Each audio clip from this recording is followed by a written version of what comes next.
What's going on, lads? Welcome back to another edition of Parlay Madness. Bunch of madness going on in my room right now. These are all parlays. These are all cash-in parlays, so it's definitely madness. And this is episode 50. So you know we had to do something special. So my man Jew hooked up the guy who cashed everybody here in the chat and on screen the biggest parlay we've ever cashed in Parlay Madness history at 52-1. My man, Michael Aswell, bro. Thank you so much for coming on, brother. How are you? Bro, awesome. I didn't know it was the biggest one ever. What? Yeah? Oh, yeah. Oh, yes, sir. That's tough, man. I'm feeling great, man. I'm doing good. Maybe not as good as y'all. Dang, that's crazy. Yeah, bro. We hit a 51-1 on like the second show. And then, you know, we hit a couple 20s, a couple 30s, but your one with Palastri in round 3 was 53 or 52-1, bro. So the biggest parlay hit in history, bro. And everyone was on it here as well. Let's go. Who gave out the play? My boy JB, of course, huh?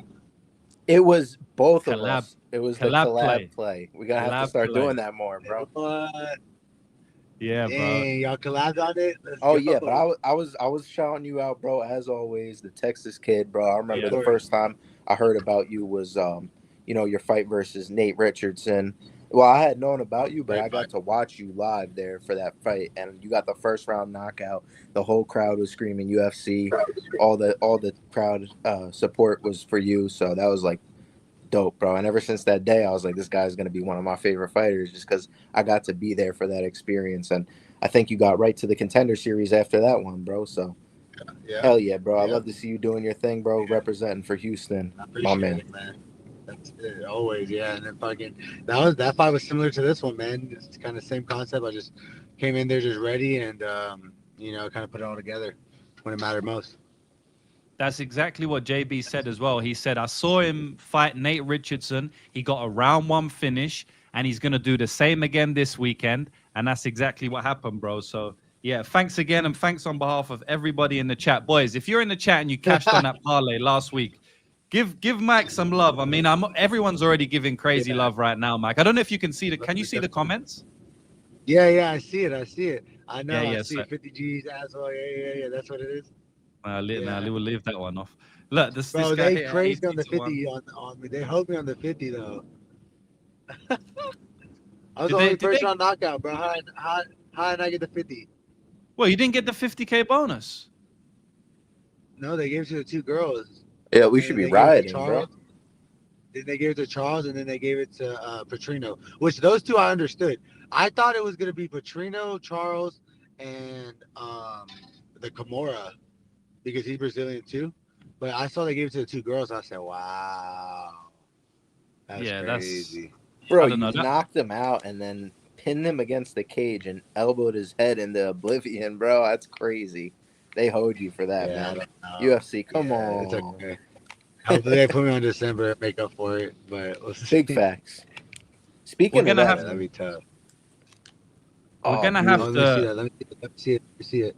That's just one ticket. Ooh. As well, round one. A straight bet.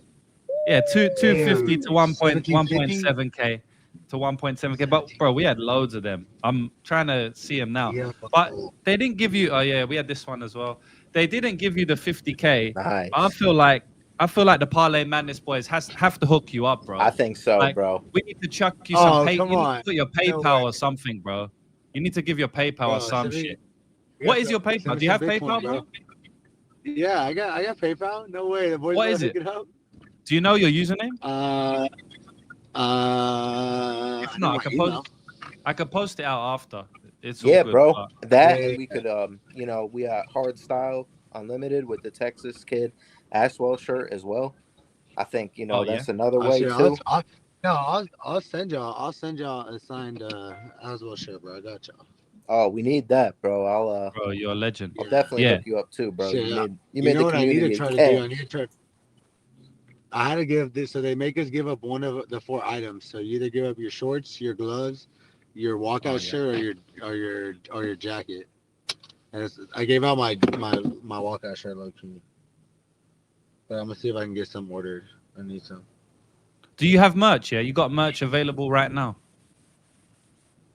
No, but I'll probably have something drop in the next couple of days, probably. Yeah, you gotta get that, bro. You gotta I'll get let y'all that. know. Look, Yeah, signed I'll as well keep the. T-shirt Yeah, will we're go hard working for on the it. gang. Yeah, Yeah, I got y'all though for sure. I'll send y'all some for sure. because That's easy. That's easy. bro, the gambling community is always like looked down upon in a negative, degenerate light, and I understand, bro, because like if the like whoever bet on Almeida in his parlays, that guy has like 200 DMs right now, the opposite of your DMs. People saying you fucking loser, you got knocked out, you're a bum, and all that, which I understand. Like it's retards gamble, but I want everyone to Yeah. look at us in more of a positive light, you know. So, bro, Right. we give back to the fighters. I've done it many Right. times, you know. Some I haven't even posted it out, bro. But Yeah. if you guys That's cash real, us out on a bro. big That's real. parlay, you know, just a little something, bro, to say thank you, bro. It's the least we can do, you know. My boys, yeah, hell yeah, BKO. that's real shit. Oh yeah. And you know what? This, I'm gonna just go and bet it on tennis anyway, so it's great. We'll put it back into the betting community. You got to go, Bro, my you want man. to hear the Lucrative, crazy? bro. He got some sick picks on the rackets. Bro, I turned I'll get literally you in. that's the Saturday before. So I left on Monday to Brazil. That Saturday, woke up, I cashed an $8 to 1,600 fucking tennis parlay, 8-teamer. And I woke up, watched the last and that was the start of fight week. I said, oh, fight week's gonna be great, bro. I just hit a fucking nasty ass Yeah. 8-teamer, bro. It was gross on some tennis. I'm a DJ too, so I get the betting community, bro. If I ever sell y'all, bro, y'all can let me know, bro. I can handle it, bro. Y'all let me know I'm trash. That Yeah, motivates bro. me, bro. I need it. Yeah, definitely, bro. Look, as well as one of us. The comments going crazy, bro. LOL, what a degenerate. No, I'm bad, bro. I'm bad. I literally got some hockey shit on right now, bro. I'm fucking got Same. assist and goal scores for hockey right now, boy. Bro, I got Don't even I catch got on the tables. On the tables, it's even worse. I'm fucking throwing on the tables. When we're in Vegas, I'm like, oh god, we already know what it's gonna be. Vegas is a dangerous place, bro. I just spent 2 months there. It's the best 2 months of my life, bro. It took about 2 years off my life, but it was the best 2 months of my life. I boys, we're to get some Chipotle, but I'm. Yep, all good, bro. All right, we'll start off the card. That was a great introduction, and Aswell's gonna help us break down the card. So let me bring my screen up, boys, and then you can all see me, and we'll get into it. But yeah, JB, we hit the 52-1. Like that was an epic one. Like it was the first show that we did together since Zar left the show, and we fucking hit a 52-1, bro. So that's the dynamic duo back in action, and Let's we gotta do go. this. We gotta do the same. We gotta do the same this week, bro. You're gonna run it back? We have to. Yes, we have to. Shit, what are we Has to thinking? be This is a Because good That's what y'all, fight, we're man. what here. was nice is that I was on the prelim, so y'all were rich by the fucking main card. Oh, we was Wait. rich, bro. Why did they take you off? Weren't you supposed to be on the main card though? Yeah, I was on the main card, but that Walker fight got canceled, so it made the shit uneven. So they told me at the ceremonial weigh-in, like, hey, we're gonna move you to the feature prelim. And honestly, I didn't mind, bro. The feature prelim and the first fight on the main card are about the same slot. Don't get me wrong, the first fight on the main card is better, but I didn't mind. Yeah, But man, yeah, you made a statement. That's for sure. Hey, yeah. yes, sir. We're gonna 25 get Michael already, bro. Send it to steak, a Michael for a beer. beer, dude. I'm Yeah. fucking 2 margaritas deep already before kids class. Good man. All right, bro. So yeah, here we go. Texas Dorita kid. versus Brendan Allen. JB, you got any strong takes on this one? I think Allen could probably compete early here, but his chin, cardio, durability in general over the years, he's got knocked out by guys maybe that are better strikers, but don't hit as hard as the Ritter, not as physical in the clinch. I think the Ritter's a high-level grappler, so Allen probably won't have the takedowns to bail him out. I'm siding with the Ritter here. I think he gets it done, and I think he, maybe not the craziest cardio, but he fights hard in 3, 4, 5, to fight through it. Got the finish versus Gerald late, went 5 with Robert Whitaker, and I think his confidence, his aura, is in general, since leaving one championship is at an all-time high. He's huge for the weight class. I think he gets it done. Yeah, bro. I kind of agree, man. I feel like Allen coming into this fight on 4 weeks' notice is a tough ask against someone like the Ritter. The Ritter reminds me of Duplessis a lot. A lot of people initially were saying that's a lazy take. I think that's a amazing take. I think they're very, very similar in multitude of ways. They're basically both Dutch, first of all. If you know, you know. They basically both fight completely gassed, and they still go the 5-round distance or the 4-round distance, get late finishes.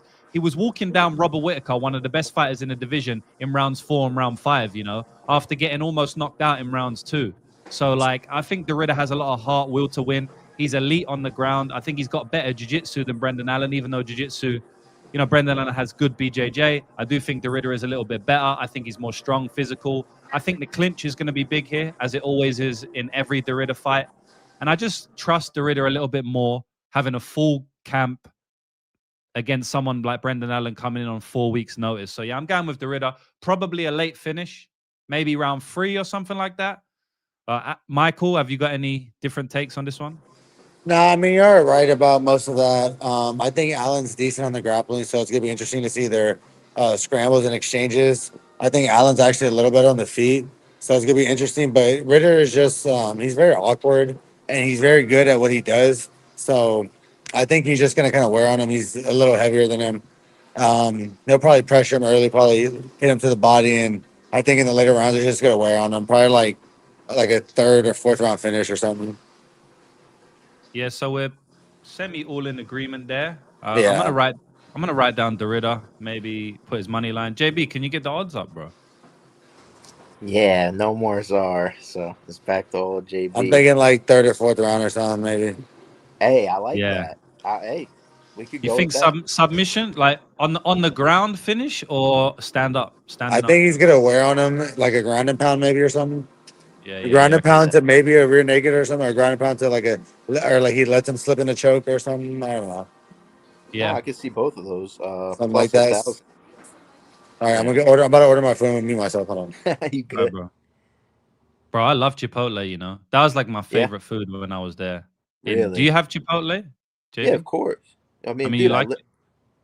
Do I have it? Like, do I eat it, or is it? I mean, like, do you eat it? Oh, yeah. I mean, like, sometimes it's not my favorite. I'll stick with the barbecue, man. I'm a fiend for the barbecue. Fair enough. Yeah, bro. I'm like a kid in the candy store when I'm in the America, because you lot have so much different crazy fast food, bro. I went to where did I go? I went to In-N-Out Burger with Zar, and he was like, yo, get a 4x4. And I'm like, what are you talking about? That's a car. What do you mean you'll get a 4x4 in it? Nah, it means 4 patties. I'm like, what? You lot can have 4 patties in one burger? Like, you just say how many patties you want? What, can I have a 6x6? And he's like, yeah, probably. I'm like, fuck, like this is a crazy place, America, bro. God bless America, man. Land of the free, home of the brave. Gain 20 pounds while you're here. If you the Ritter's like minus 2xx. I don't know what it is. 210. Let's say 210. I see minus. Yeah, 210. That's fine. Can you do what's the KO and sub? KO is plus 400. Sub is plus 210. What about ITD? Minus 105. I like 4 or 5 decision kind of like. Is there a bet for that? Is there a line for that? Yeah, definitely. Bro, I'm feeling that Taco Bell. Yeah, what's the line? Do you like it too? No. People saying I might like it. I don't think I went. I just spam Shake Shack, bro. Shake Shack is my spot, brother. I was talking about the bet. You like the 4 or 5 decision? I don't know. Derrida's a finisher at the end of the day, bro. I wouldn't be surprised. Early, right? Yeah. I wouldn't be surprised, bro. Like he's a finisher, But yeah. But we can write it down though. No, all good. I like the money line personally. Do you like any props? Nah, I don't. Okay. Yeah. They're not giving us anything. They're not even giving us plus money for ITD. We can't do that. Can't do that. Dan, I'm sure it tastes way better, but it's like, it's more of the convenience of just Chipotle's everywhere. Nah, you come down here, bro, you're going to get some good Half the battle. Chipotle, but we'll let it slide. Yeah, let it slide for my girlfriend. Yeah. And they have Powerade. There you go. Need that. All right, we'll keep that. 4-5 decision is plus 220 on FanDuel. Let's just ride it anyway. Just I don't know. There's more. Oh, excuse me. Next one we got is Kevin Holland versus Mike Malott. Yeah, I still Let's haven't forgiven Kevin go. Holland. I haven't forgiven Kevin Holland for losing his last fight. I bet a lot of money on him, but it's the Forgive way him. the game goes. It's the way the game goes sometimes, bro. We mess up by betting on someone that's minus 600. That's on us. I mean, I got him at like minus 250, bro. It was a low line. And then it went Wow. to 600. Bro, it's a big difference. And then everyone mushed him. And he still almost won the fight, you know. He got hurt multiple I thought he times. would come bad. He dropped him twice in round 3. I thought that was, if you was around me that day, it was a sad scene. I had a lot of money on Kevin Holland. It was a max bet. But yeah, I look like a retard now. But what do you think about this one, Mike? You reckon he's going to bounce back against proper Mike Malott? Yeah, man, Kevin, we've been actually working together too a little bit, and it's crazy to see him work and pick his brain. He's really we see him on the outside. He's crazy, Kevin Holland, big mouth, which he still is, but he's super knowledgeable about the game, man. He's really fought so many times against some freaking killers, man, and he's got a lot of knowledge and. He's been training a lot, like I said, at 4 ounce, and he's been doing a lot of good stuff. So I'm excited to see him fight. I know he's very locked in, and at 170, bro, he's pretty nasty, man. I mean, it's crazy to think that he was fighting at 85 and 70 in both. He really could do it all, man. So I'm excited to see him. I think his reach, I think his style is gonna be a lot for Malott. I think Malott's gonna try to be grappling with him, honestly. And we saw what happened. Eventually he gassed out in like the second or third. So I think Kevin's gonna touch him up, and then once it gets to the second or third round, Malott probably get tired from all the grappling and all the trying to use his strength, and then Kevin probably finishes him. Yeah, I could see that. And speaking of Kevin at 170, he definitely looks a lot better at 170. I was surprised that he got hurt as much as he did against D-Rod in his last fight. It's looked like his chin wasn't as good as it usually is. So I don't know whether that's because he's fighting at a lower weight class, 170. He has to cut more weight. But JB, what did you think about that fight? Like, do you reckon his chin's not as good at 170, or it was just random, or D-Rod hits hard, or what? I have no absolute clue, bro, in all honesty. Like, if you want me to tell you the truth. Like, I really don't know what happened, bro. Like, I can't even tell you. Yeah. And I want to ask Mike that, like, what's your experience with cutting weight? Does it affect your ability? Do you think it happened to Kevin? Has it ever happened to you in the past? You cut too much weight, you're getting hurt more. Like, how do you reckon all that played out? Yeah, I mean, I think just for that fight, I think Kevin had a lot of stuff going on. I mean, he was just kind of transitioning over a little bit from gyms and training, and I think when Kevin Holland's locked in on Kevin Holland, he's fucking nasty. And I think we've seen that with some of his performances. We're just like, dude, this guy is freaking top 10 and stuff. So I think that fight, he just got clipped. He got hit on the right spot, and as bad as the loss was, and I think it showed a lot about Kevin that I really haven't seen as far as like toughness, like persevering and stuff. Because usually you think Kevin, you think of like the Hamzat fight where he just kind of gave up the takedown and it was like, fuck it, like I'm good getting my check because of all the crazy stuff that happened, But I think watching that D-Rod fight, you can kind of see like a sense of like urgency or like more of a fight from Kevin that I've seen personally, So I don't know. I'm excited to see him bounce back because I think as bad as we thought the loss was, and you can only imagine how he felt about it. So I think him going to enemy territory, bouncing back, I think he's gonna be a lot freer and just kind of move a little more like he moves, Yeah, and I think his game plan is going to be super important in this one because Mike Malott is funny because he doesn't like pressure. You can see he looks at times a little bit uncomfortable with the pressure, and he can fade a little bit like he did in the Magny fight. He does cut up, he does bruise up a lot, and his body language is not ideal when you pressure him, like in the Mickey Gall fight even. But he is actually very good in the pocket with hooks and countering people when they do pressure him, So he doesn't like the pressure, but he knows that, and so he's got a lot of tools to stop the pressure with takedowns. He was doing it to Magny, but also with the hooks in the pocket. So I'm interested to see Kevin Holland's game plan in this one. If he just stays on the outside and tries to pot shot him from the outside, I think it's a 50-50 fight. And I mean, I could see Malott winning that fight because Malott's not a small guy himself. You know, he's 6'1". Kevin's 6'3". Kevin's got a big reach advantage, but I could still see Malott, you know, kicking him from the outside and doing well from the outside as well. So it's going to be interesting for me. I honestly feel like the fight's going to come down to Kevin Holland's game plan here, and I'm interested to see if Mike Malott tries to grapple. Yeah, I think Malott's for sure going to grapple, and I think, like you said, 100%. You know, it's up to Kevin. His game plan, how he fights. You know, I know my coach went from Brazil to Canada to be in Kevin's corner. So, yeah, man, I think they're ready. I think they feel good. I'm hearing good things, and seeing Kevin this camp a lot. You know, it's good to see. So, hopefully, you know, you can say I'm biased, of course, you know, but I think Kevin's ready to go out there and go fight, and it should be good. Like I said, we can't win a decision in Canada. That's what I was saying when I was in Brazil. I said, I can't go to Brazil and win a decision, so we're going for the knockout. You know, we're going to finish. So same with Kevin. You know, I don't think he's going to win a decision in Canada. So I would play Kevin inside the distance.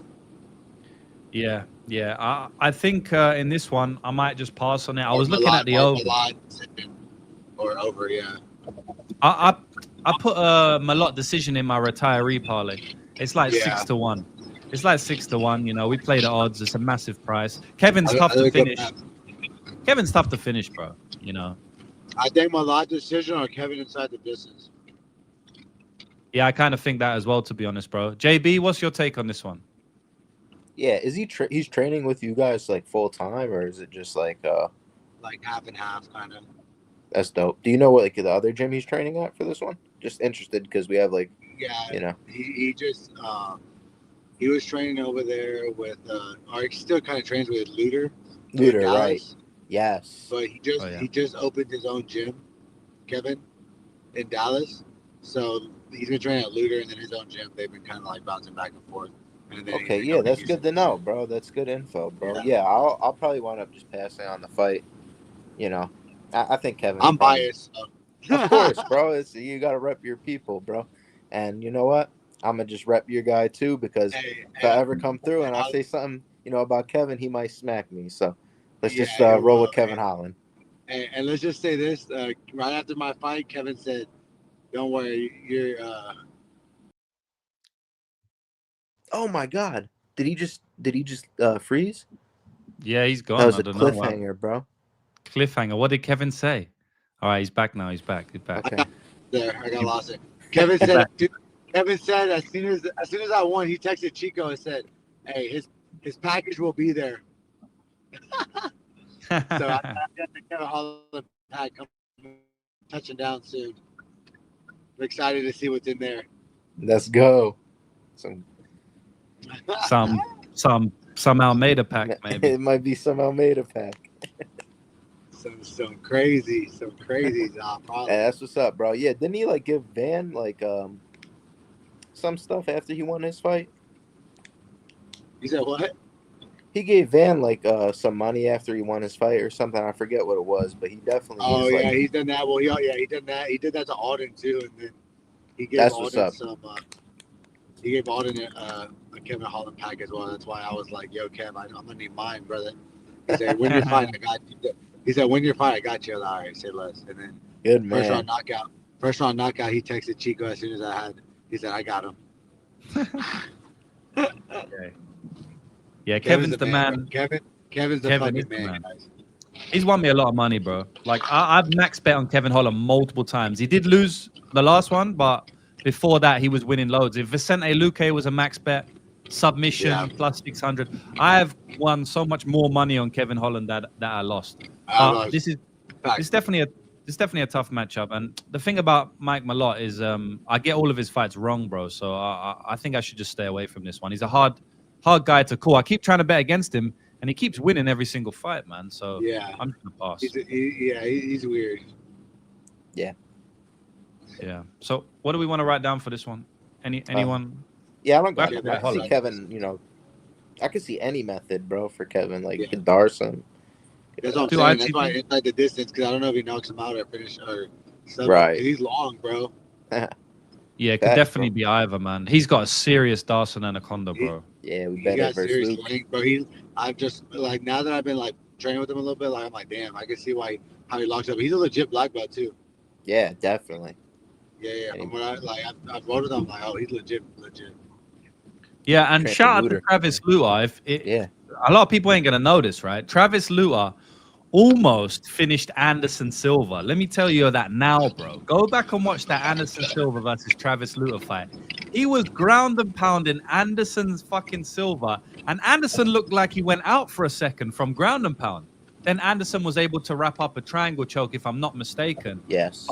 Like even people who don't like know MMA, like some of them would know that fight. You know? Yeah. That's an aficionado one for that one, boys. I know half the battle knows that one fight in there, but boys, he almost finished fucking Anderson Silva, bro. So he's definitely a good guy to be training with over there. But JP, what's the odds for the ITD? On Holland, like plus 170, something like that. Yeah, plus 170. Is that the distance? Money line? Minus 110. Okay. I won't play it, but I'll write that down there for you if anyone wants to play that. Yeah.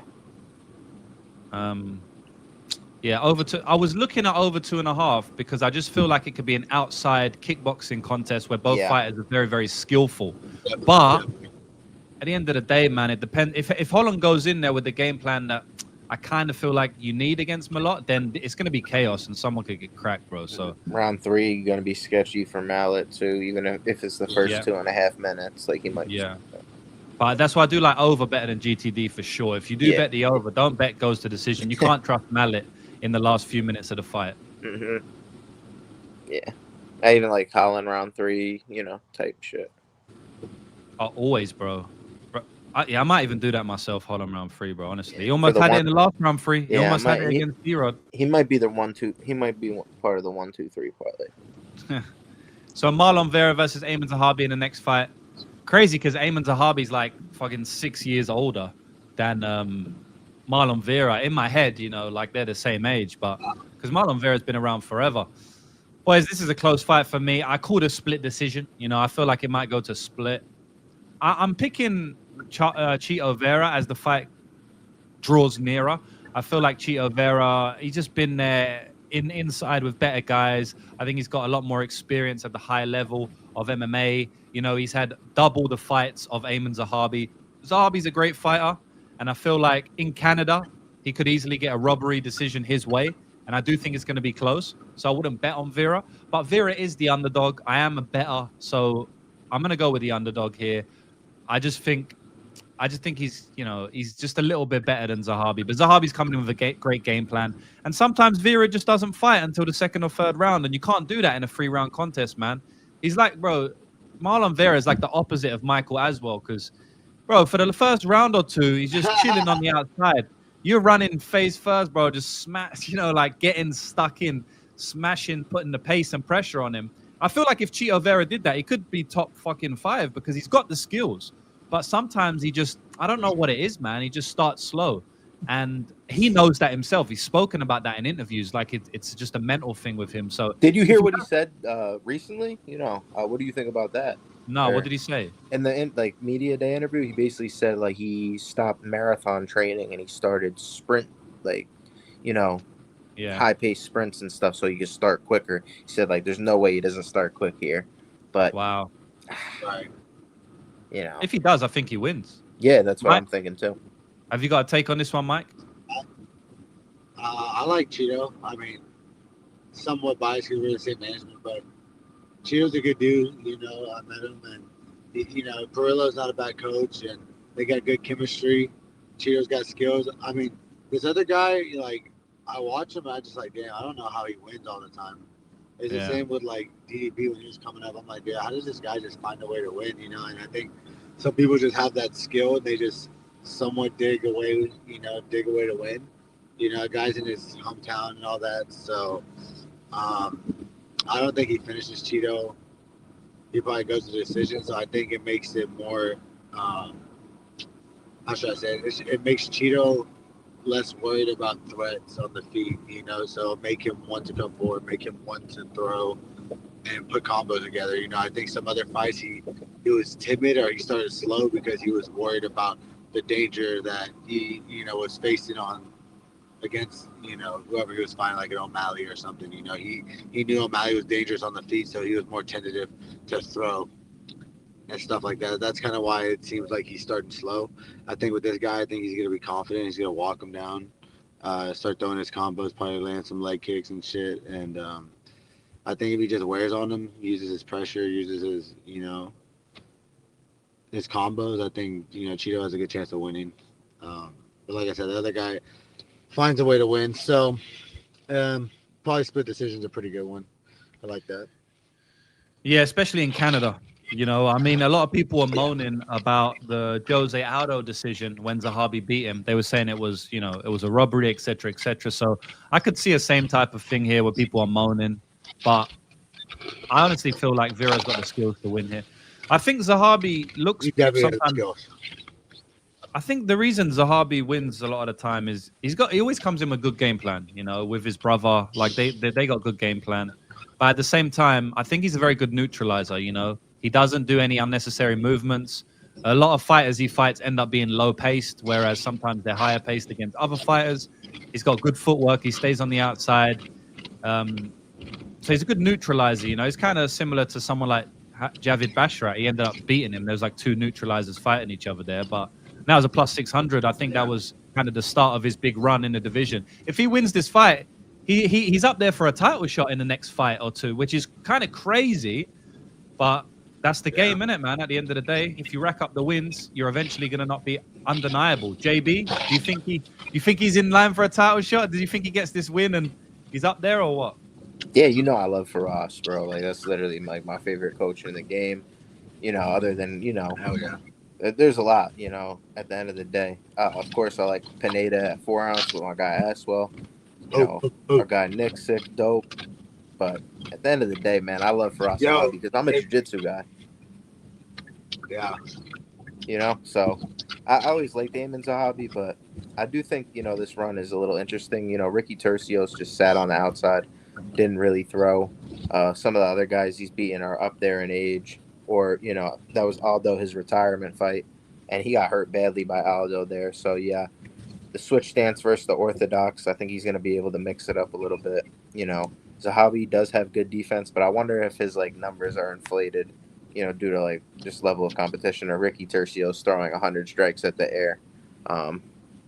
You know, so I don't know, man. I got to go with my guy Cheeto here also. I lean him slightly because it could get greasy, could go to decision, but maybe I'll look for the Cheeto 2-3 props because he's gotten a couple late finishes before. He's hurt a lot of guys late. He's got sneaky kicks up top too.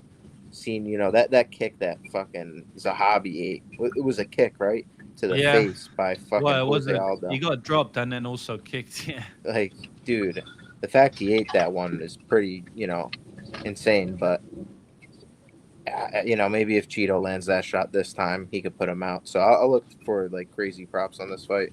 Maybe Cheeto money line.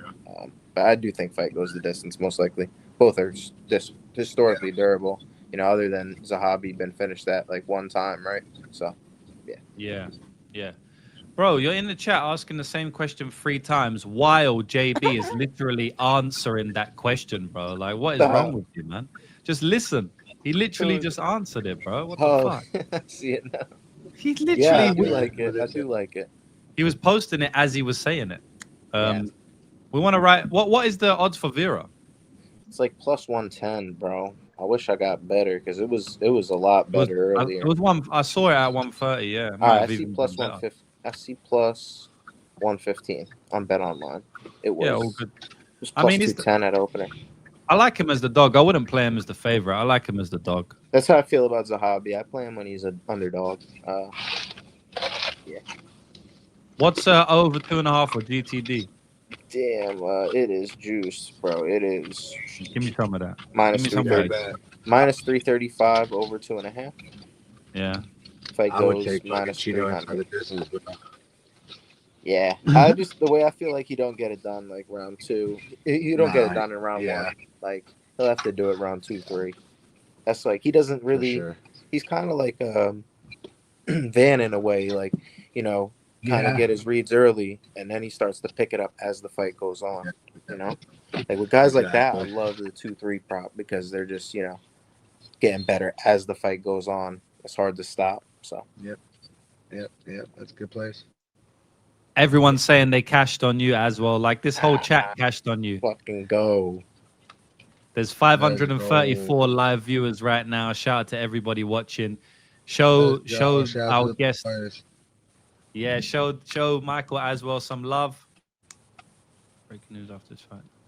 Boys might have to link up for Cicero for that. Yeah. Oh yeah, Aswell break after this fight. Yeah. Let's go. I got Fiorot for that. Let's go. He was excited.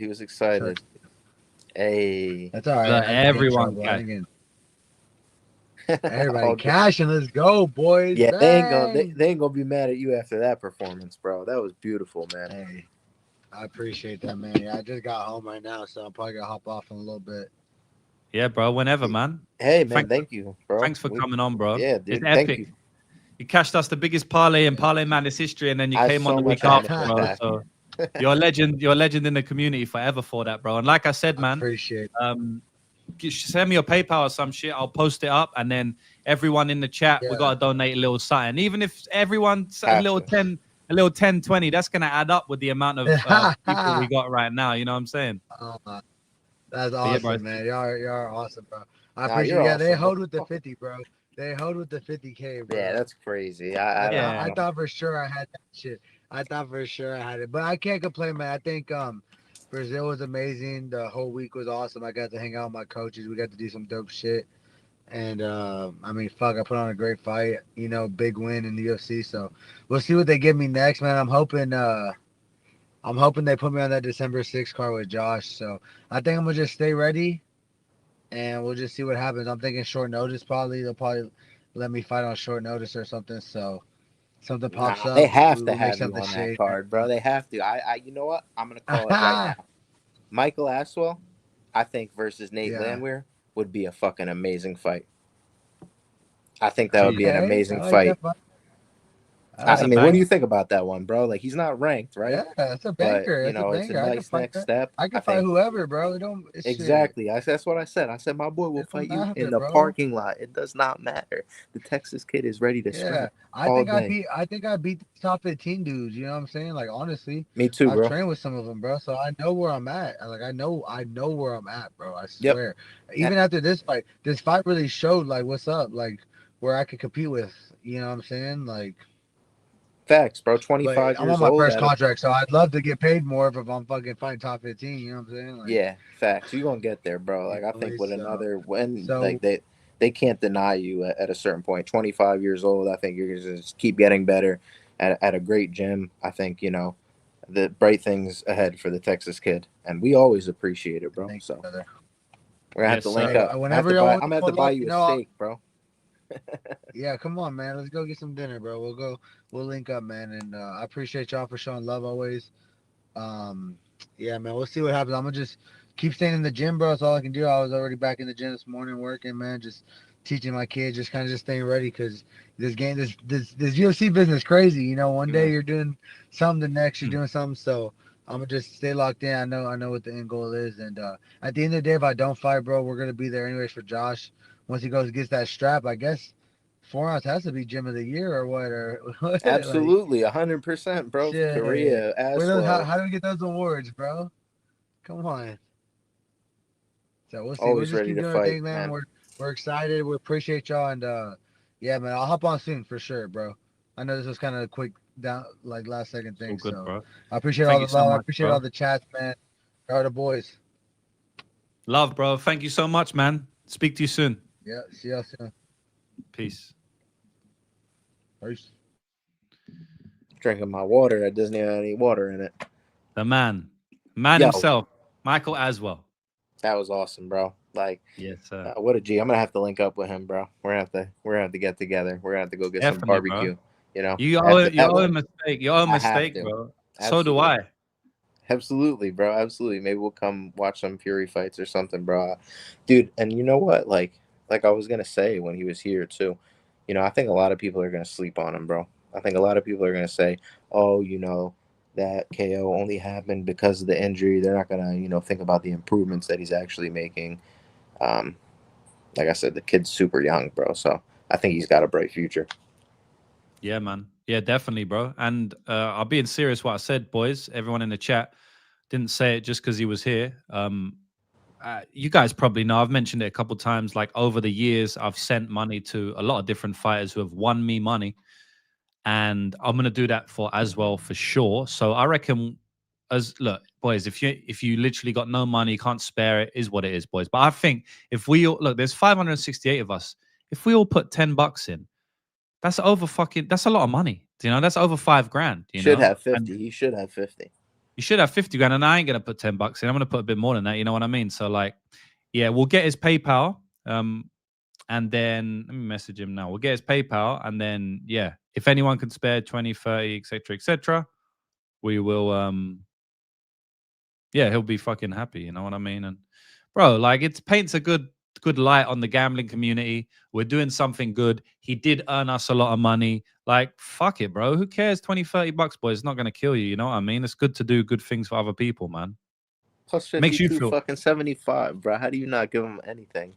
Exactly. Makes you feel better about yourself as well. Trust me. It's like a selfish thing as well. It makes you feel a lot better when you give, man. You know, there's a great quote, and it says, whoever said money doesn't buy happiness never gave enough away. You know, and I fully agree with that, because I've given a lot of money away, not only, you know, to my family and stuff like that, but just to people, right? Like homeless, whatever it may be. You feel fucking good after it. So it's a selfish thing. You know what I mean? It's good karma, but you also fucking feel good. I do it for myself, bro. I help people a lot of time to help myself. They're the ones going out there like putting it on the line. We're you know, behind our TV betting. Not that it's not easy, but not that it's easy or anything, but it's still, you know. Yeah, and bro, these guys don't get paid a lot, bro. Fucking nah, bro. He deserves at all, bro. And bro, what a fucking cool dude, you know. I've met a lot of fighters, bro, and 90% of them are struggling. I'll tell you that right now. Oh yeah, Duncan versus McKinney, bro. What do you think about that one? That's crazy. I'm so excited, bro. That's gonna be a fucking war. I mean, Duncan. Yeah, boys, everyone in the chat, boys. We made that fight. We made Duncan versus Terrence McKinney. Yeah, so it was made like a couple years ago, and then they couldn't fight, and then it was dead for years, right? And then Duncan calls out McKinney in the Rolls Royce with me and Zar 2 days after the fight, and then we spam the entire UFC staff, matchmakers, the UFC, etc., in my Instagram, and we get like 60, 70 people messaging about McKinney. McKinney sees it, responds to it. We repost the response. Next week, Ariel Helwani speaks about the call out, and he doesn't shout your boy out. He doesn't say where the call out came from, but it's all good. It's all good, you know. It's all good. And then he speaks about, yo, so you called McKinney out, which happened in the interview with me. And then, bro, 2 months later, they're fighting. The gambling community made that fight. Never let them tell you otherwise. So yeah, man, let's fucking go. I'm glad we made that, and I'm glad my boy Duncan is getting that fight, which is the fight he wanted. You know, people saying like, no, he should have a better fight. Like, bro, that's the fight he wanted. Who gives a fuck what you think? That is literally the fight he wanted. So I'm excited for that one. He needs to come through the first round or kill McKinney, because McKinney's going to go out there and try and kill him. But he knows that. He's not an idiot. He broke it down in the rolls with me. So he knows what's going to go on. But I can't wait for that one, bro. We'll have to get Chris on as is you know, ritual, as we should do it before every fight, and break that fight down, McKinney versus Duncan, because that is one of the craziest fights like that the UFC can make right now in terms of entertainment. Anytime McKinney's in the octagon, but then you add Chris into it as well, that's going to be a crazy war, bro. You know, I got my boy Chris a round 1 finish. You already know that. There you go. That's it. You can't grapple Chris, bro.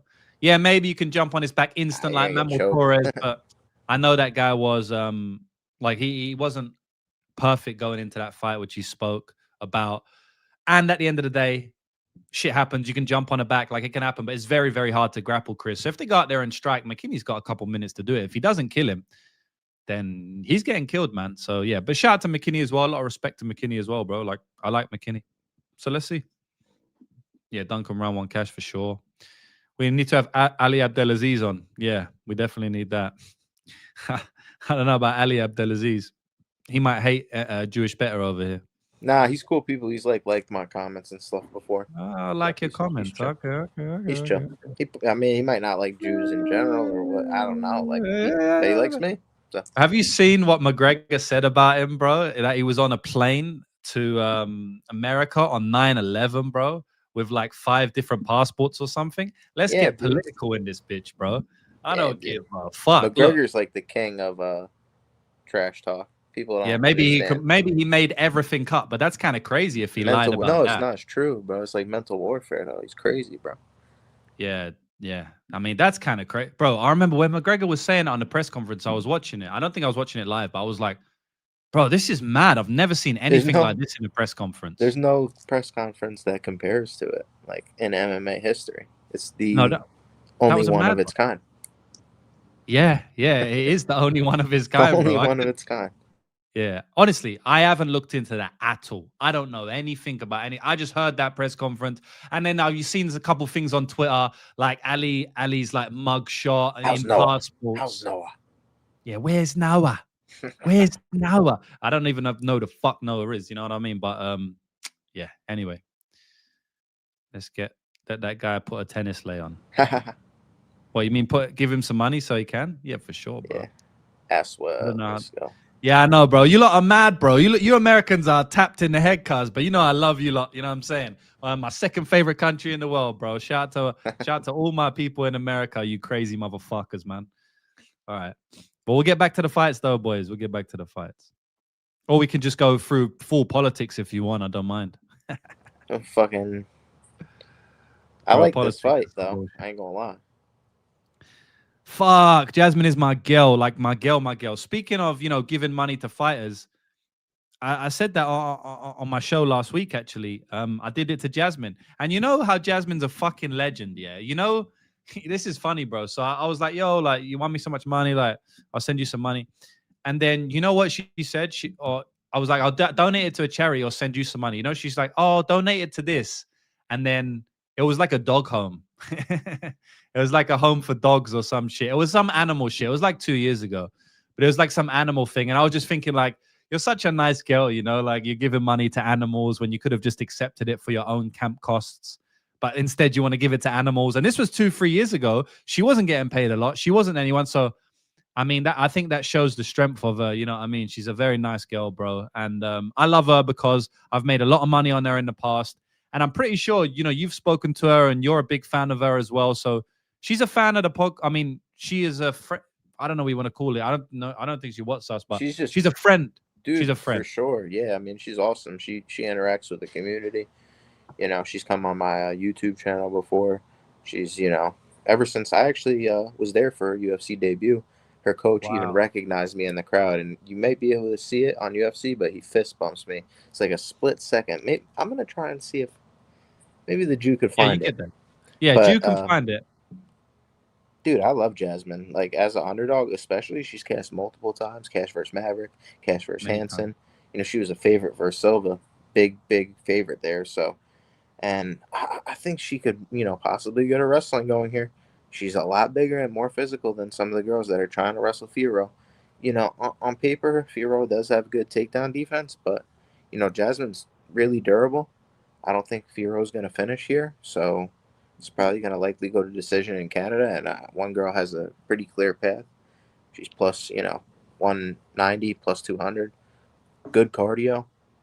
Like, she could take the damage on the feet. Striking isn't the best, but I do think she's improving, and I think she might have the better, more well-rounded game, just in her ability to go, to the ground and keep it standing.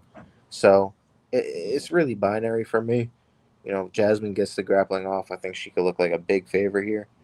Gets stuck on the feet. I don't know. For long portions, I do favor Fiorot quite a bit. So it's a tough one for me. I lean dog or pass, bro. But I wouldn't be mad at anyone, playing. I mean, Manon decision maybe at minus, 130 isn't terrible. I don't think she's going to finish Jasmine. So there's that. That's where I'm at with it, though. Shout out to Jazzy, though, bro. Hopefully she gets it done. I did see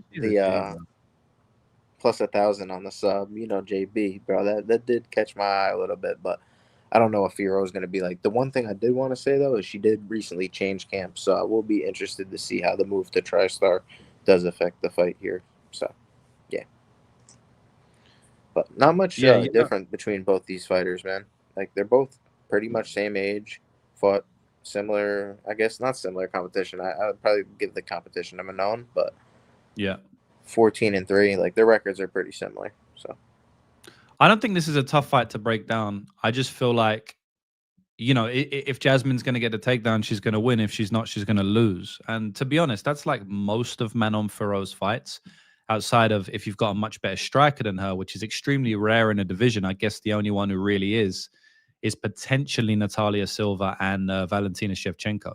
You know, they're like the only ones that can really compete with her on the feet. I think it's a mismatch on the feet. I think Manon Fiorot is the much better striker. At the end of the day, it is women's flyweight, so the striking gap isn't as prominent, even if the skill gap is as prominent. If there's a striking gap as wide as there is in women's flyweight, but it's in men's lightweight, you're gonna see it a lot more because they just have a lot more power, right?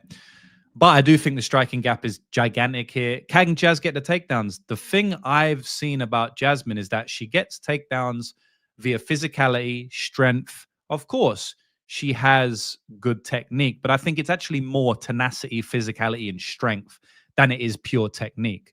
Some fighters don't have a lot of tenacity, physicality, and strength. They got elite technique. I don't think Jasmine is that. Obviously, she's been training MMA for fucking 15 years. She's got good technique, right? But yeah, I think more often than not, it's mainly the strength, the size, the physicality, or against girls who can't defend a takedown.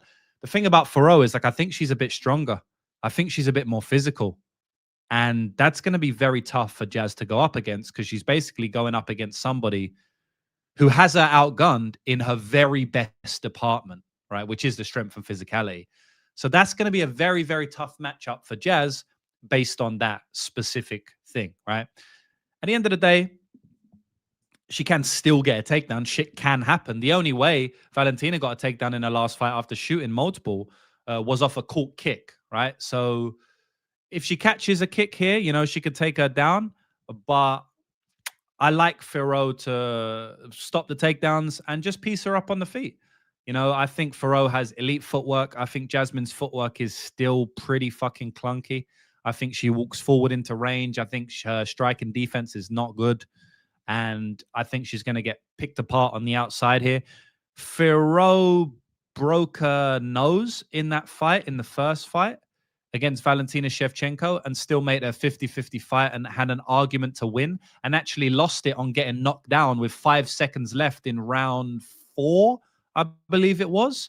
She got knocked down in a round she was winning. If she didn't get knocked down, she would have won the fight.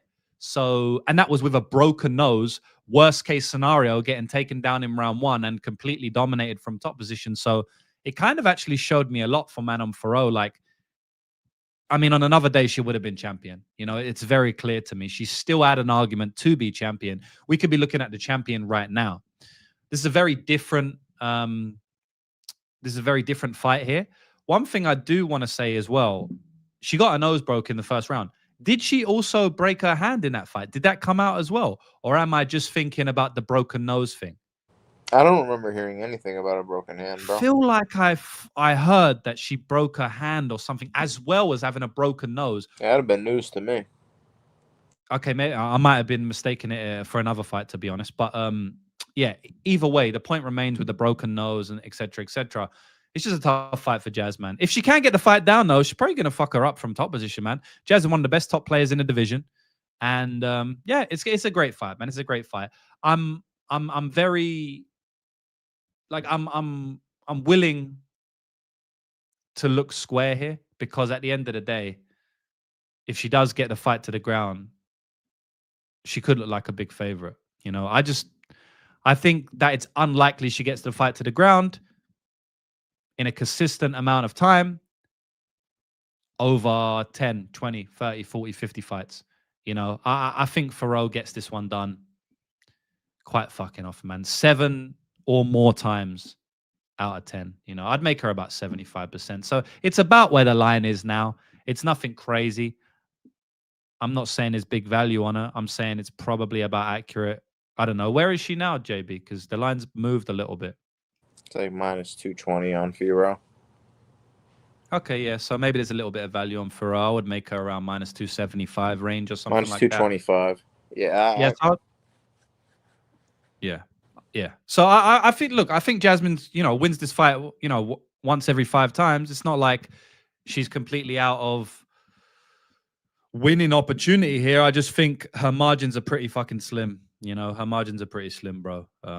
I guess it just comes down to the takedowns. What do you see in the wrestling and not so much in the grappling, but what do you see in the wrestling here with the takedowns and takedown defense? Have you looked at any specific sequences and gone deep and stuff, or maybe you didn't go super deep on tape? Because I'm very interested to hear people's takes about the specific takedown sequences that will take place against the cage, in the middle of the mat, the singles, the doubles, and how they will play out in the fight. Do you have any take on that specifically?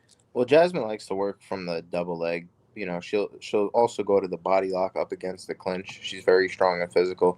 My worry is some of like the competition that she has fought, specifically.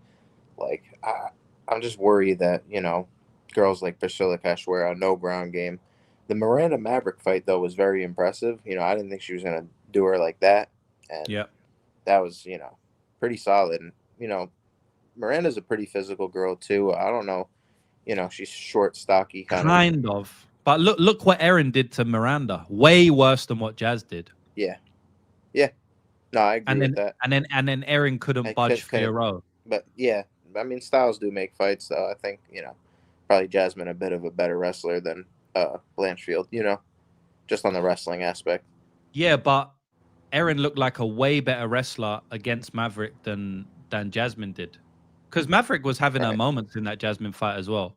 So I'm just saying the Maverick fight specifically, it was a good look for Jasmine, but like she's been thrown about by a lot of girls now. Miranda, to be honest, Erin and Rose was throwing her about as well, and they're not that physical. So that's the only pushback I would have specifically on the Miranda Maverick fight. I bet her in that fight plus 200, but that would be the only pushback to the wrestling scenario in that fight, I would say. Yeah, you just think, you know, Fiorot is going to be able to like match the physicality. I just don't know like how it's going to play into it. You know, she's been able to get takedowns versus like these other girls, and I think she could get on top. Like I wouldn't, you know, that's why I'm just not playing the fight. You know, I think she could get pieced up on the feet. If anything, it would be dog or pass for me. Like I'd have to make the case for Jasmine, just because I think she just has a pretty, you know, like big advantage if she gets top time here, bro. Massive, bro. She could finish the fight, I think. Yeah, she probably could. And to be honest, Manon Fiorot is coming back from a title fight. And, you know, sometimes these fighters, when they reach the top of the sport and then they don't win, it can be a little bit, I don't know what you would call it, but a little bit demoralizing. Yeah, it's a letdown for sure. They don't perform the best in their next fight. Doesn't always happen, but does happen sometimes. Doesn't seem to happen against people who Ilia Topuria beats for the title, you know, like Alexander Volkanovski or Max Holloway or Charles Oliveira. But obviously, it can happen.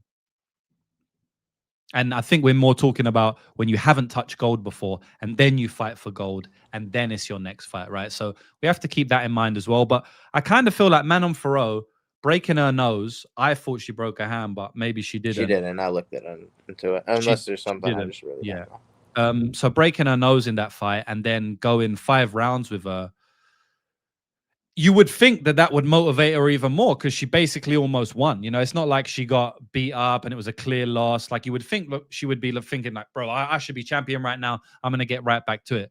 But playing fucking psychologist is always tough in MMA, you know, so maybe it's just a moot point. But yeah, this is a great fight, bro. Like I'm glad to break it down in depth, bro, because I think this is one of the best fights on the card and one of the most intriguing fights on the card. Do you want to write anything down? Nah, it's like a pass fight for me, bro. I'm not really feeling like crazy strong anything on this card, you know, yet, but definitely want to talk, you know, the fight some more. That one's just a weird one for me because, like, just, you know, Bet Online's consistently had Manon at the best price, like, all week. I just, like, I'm worried, you know, Jasmine could get it done. She's the hometown underdog. I took a hometown underdog last week, Figueiredo. Like, I like to look towards. There's a couple on this card though, but she's like probably the second biggest underdog that's from Canada. So, she's probably their best chance at a title. In all honesty. Yeah, definitely, 100%. No, not even close. So, I think the crowd's going to be going crazy. She might just have that, crazy performance. Yeah. Yeah. She's getting better too, bro. Which is nuts at 36 years old. MMA is, bro. Like, it's funny because she could have a crazy performance, and like MMA does have, and life in general does have some element of destiny, fate, karmic, universal powers that sometimes override skill set. I'm telling you that now, boys. Cody Garbrandt, maybe it was his destiny to beat fucking Dominic Cruz, even though Dominic Cruz, in my opinion, a much better fighter, much more consistent fighter, would probably beat him 8 times out of 10. Just on that night, he didn't. Conor McGregor's rise to the title, defeating those people the way he did. Aldo in 13 seconds, like Ilia Topuria's undefeated run. A lot of these guys are skillful, but at the end of the day, man, these guys can be beat. Maybe remove Ilia Topuria because he's still the top of the top right now. But, we speak about Cody Garbrandt, right? We speak about Conor McGregor. Like a lot of these, and just performances where they don't win the title, but they just have an out-of-body performance. I mean, Alex Pereira against Magomed Ankalaev, like it could just be, like he's one of the legends of the sport, right? It could just be his fate. He was just going to knock out Ankalaev, man, on that day, on that night. Like, he's just a man, you know what I mean? And that's a real thing about life, boys. And sometimes people just have those crazy performances. We see it time and time again, bro. It's fucking Damon Jackson against the geezer he kicked in the face. Like, I'm just saying, like, a week after his brother died, like these things. Yeah. These things, Robbie Lawler's retirement, like I'm not saying every single time on the occasions I've just mentioned, but I mean, boys, I've been speaking about it for 30 seconds. I've already mentioned like 5 different occasions. Like, this is a real thing about life. And I don't know what the fuck's going on with Jasmine. Like, I'm not talking about that. Just in general, boys, like these out-of-body performances in sports and in life, happen. And sometimes there's no real... It's like David Goliath, Sometimes David's going to fucking win, bro. Sometimes there's no real rhyme or reason to it. Sometimes skill set is out the window. So, yeah, man. And I've cashed on that a couple of times. The spirit of GSP Insider, brother. That's all. Yeah, seriously, bro. It's like a legitimate thing about life. And anybody successful will tell you the exact same thing. Everybody successful on the planet, 80% of them will talk about manifestation, will talk about belief, will talk about placebo. Like, all of these things are... true. I know I sound like I've been off that Almeida pack, but I mean, that's a reality of life. I'm smacked right now, bro. Yeah, I'm talking like you right now, bro. I'm talking like you should be talking. I need to get a water, bro. I'll be right back. All right, sweet. Well, this fight is, I'll break down this fight and you can do it when you come back. We got Cody Gibson versus Aoriqileng. Good fight. I lean Cody Gibson here, but I don't love the price at -160s. I think he should be able to get his wrestling going. By the end of the day, man, you go back and look at that round 3 against Chad and Helliger in a fight that he was wet blanketing Chad for the entire round 1 and round 2. And then in round 3, he's just getting tagged up, getting wobbled all over the place. I think Aoriqileng can do the same thing and win a round or 2. He could even win the fight, based on damage. He could even knock Gibson out. Like, I think Gibson's tough, but man, he's been hurt a lot. He's like 38 years old. I don't like that. My opinion, Aoriqileng has improved a lot since 5-6 fights ago. I feel like we see that with the Raul Rosas Jr. defending takedowns, defending submission attempts. So yeah, man, I feel like it's a close fight. I think either fighter can win it on their day. I'm gonna pick Cody Gibson, but it's definitely a close fight. So yeah, I'll speak to some of the comments while we do that. Yeah. Maybe for sure. That's actually not true. She held her down for all of round 1. Pick up the pace. No, I won't. I'll take as long as I want. Keep taking your time, boys. Free fucking sauce. Yeah. Yeah, nah, for real. Sure. But I mean, I do want to go to bed soon, so I don't want to be here all night. Oh well, I mean, Aaron already knew you did it. You wanted to go to bed soon, apparently. What's the time? What's the time where you are? No, it's only like 9 o'clock, so I got time, bro. I just don't want to. 9 o'clock, you got time, bro. Chill, man. You got time. Nah, but we can go fast. I already broke this fight down, bro. So yeah. Yeah, no, like honestly, bro, I think Cody Gibson probably is gonna try and wrestle here. I don't trust his gas tank. Felt like he completely gassed that last fight in the round 2. I don't trust his age. I think AQ, if he could keep it on the feet, probably is the better striker. This is, I think, a more neutral situation than UFC Noche versus a young Raul Rosas Jr. So easier fight for him to win, in my opinion. I like him at anything better. Like, he was at plus 160 at some points. I thought that was pretty solid. Cody Gibson, 38 years old. I think he's more liable to get finished now.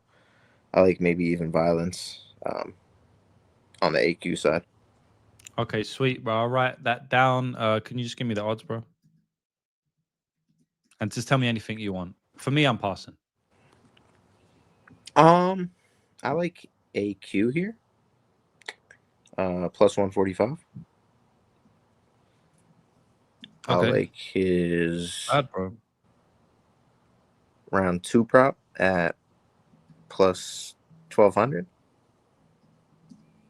Yep. I like his round 3 prop at plus 1700. And call me nuts, but I think you could sub him at plus 3000. Jeez! Fucking hell, really? Cameron Else fight, bro. He took his back. That's all I'm gonna say. Cody Gibson never been KO'd. Cam Cheetah. Yeah. I cashed insane on that. That was like a max bet. I had a max bet on that fight. The under. What? Which one? Cam Cheetah. Cameron Else versus Aoriqileng. Yeah. Bro. So they had the under 2.5 rounds at like Pick'em, right? Which was absolute. Go and watch Cameron Else's career. No. Like this guy's career just never ever goes over. Like even barely goes into round 3, bro. And they had the under 2.5 at Pick'em, and they had, or like maybe like minus 150. They had it under 1.5 at plus 150. I smashed under 1.5, smashed under 2.5 there. That was like one of the biggest cashes ever at the time for me. That was like back in COVID days, bro. That was electric cash. But yeah, I'll leave this one up for you, JB. And then we'll move down to the next fight, which is JJ, you right in the comments, bro. I need like a Monster Energy or some shit, bro. The Almeida pack got me tripping. Yeah, that's absolutely, bro. Cameron Else is electric. He finished anyone. He finished Dylan the Nuke Chuke as well. If you know, you know. Yeah, bro. Bro, is that Sean Strickland and Jack Della? Yeah. This is the budget version, bro. This guy looks like Sean Strickland, bro. This guy looks like he's into deer hunting and father's rights. Carl Nelson. And that's exactly what he is. If you go on his Instagram page, he's deer hunting, he's into father's rights. And, he didn't look great in that last fight against Steve Garcia. Now he's moving up a weight class. I got Steamroller here, man. I got the Steamroller Fravola here, man. I think he's a better fighter. I think he can knock Nelson out. I think he can submit Nelson at 10-1 plus 1,000 odds. Oh, my God. Tell me about that one, JB. Submission special. We might have to. Triangle? Arm triangle, rear naked choke. I mean, arm triangle. I like that one. Bet MGM where you at. Don't be scared. Don't be scared, homie. And yeah, I like Fravola moneyline, all of that, man. That's me, bro. Like, I just feel like he's got a wrestling grinding pace that Carl Nelson hasn't really faced before. Carl Nelson has good takedown defense, about 155 against strong men. It's not going to be as good. And once he's flat on his back, I don't think he has much, bro. So, yeah, Fravola's going to push through a little bit more. Fravola has to avoid getting knocked out. Sometimes his chin looks all right. Sometimes his chin looks terrible. If he doesn't get knocked out, I feel like he's got the fight. That's it, man. What do you think? I was there for his Valdez fight. That one's crazy. I was actually one of the very few people that played him the KO Drew Dober in that fight, bro. That's a crazy bet, bro. At the time, wow, amazing from you, man. I mean, because he never been KO'd before, so that one was interesting. Like, dude, I think the guy's dope. I think he's got just way more proven track record at 155. Like, as simple as that. Training with guys like Aljo, Marab. I think he's got the grappling in the back pocket. And we've seen Kyle Nelson wrestle before by guys who aren't wrestlers. And he's never fought a 55er that's going to be shooting the takedown. So, yeah, he did it versus Turner. He's done it a few times. I think, his game plan in this fight is going to be go back to the wrestling. Why would you want to take another knockout? And Kyle Nelson, he could throw. So, No need to play crazy on the feet. The durability would be the concern for me, but I lean steamroller here, bro. I do too, bro. Let's go, bro. So can you give me the money line and then the sub? I like the sub, G. Wow, that's a crazy call, bro. Gee. Yeah, money line is. He's gonna go for it, in my opinion.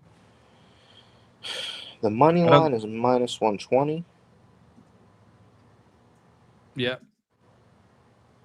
Yo, the sub is wow. It got hit a little bit on Bet Online. I see plus 800. I don't see why he wouldn't go for it, bro. He's gonna take him down, so you might as well give it a go. Yeah, He's on I the always ground. like to take the subs too when I see like a guy's gotten like he got that Contender Series sub with the arm triangle. Seen you know, you can get him, bro. You can and get him. finish with the arm triangle. He was trying to get it against Jalen Turner. Yeah, that was an interesting one. And body type was like way different there. You know, harder to get on those guys' backs. You know, and stay on top.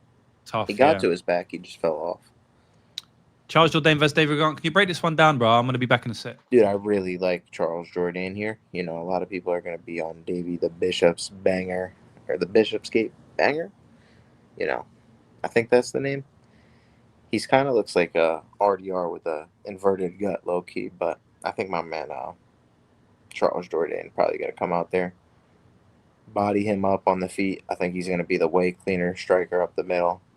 He is a little bit flash, but you know, go watch that fight versus Shane Burgos, and you know, you got to try and grapple on this guy, get to the back. I thought he won that fight versus Burgos. Guy's got clean knees up the middle, and I could just see him landing on Davey here. I actually, low key, the money line might be a little crazy right now, just because Davey's competed, but man, I don't know, dude. I feel like Charles Jordane's just on the streak. He's like been getting these guillotines, and I actually even think he get the guillotine here at like plus 700 for the sub. I think he can knock out Davey Grant round 2-3. We just don't know, you know, when this performance from Davey Grant's going to come. We're at 40 years old at bantamweight. I don't expect him to be streaking forever. Charles Jordane, you know, the younger Canadian guy, I think he's going to get it done. So do I. So do I, bro. I think he's going to get it done here. I mean, at the end of the day, Davey Grant's like getting old. And to be honest, man, some of his fights have been kind of close. Some of his fights, slim margins. Rafael Sonso grappling him to fuck. Damon Blackshear grappling him, then gassed out. Daniel Marcos fight extremely close. Giannis fight close. Like, he's a good fighter. He's a tough style to deal with, but I think Charles Jordane can cause him some issues with the footwork and the kicks, just like Daniel Marcos did. And I also feel like Charles Jordane's in his prime right now. I actually like him better at 135. Victor Henry was having some grappling success. I don't see Davey Grant going out there and shooting takedowns and having grappling success. So if we get a striking fight, Davey Grant cuts up a lot, bleeds a lot. Yeah, I just feel like Charles Jordane is going to be able to basically just win on the feet, man. And I also feel like he can sub anyone on his day. I think his guillotine is like a special move. You know, I don't think that he's better jiu-jitsu than Davey Grant. In fact, I think Davey Grant has better jiu-jitsu than Charles Jordane. The guillotine, bro. This is just, you know, it's the great equalizer. Yeah, bro. Like the specific move, you know, like can be caught. Like anyone can catch.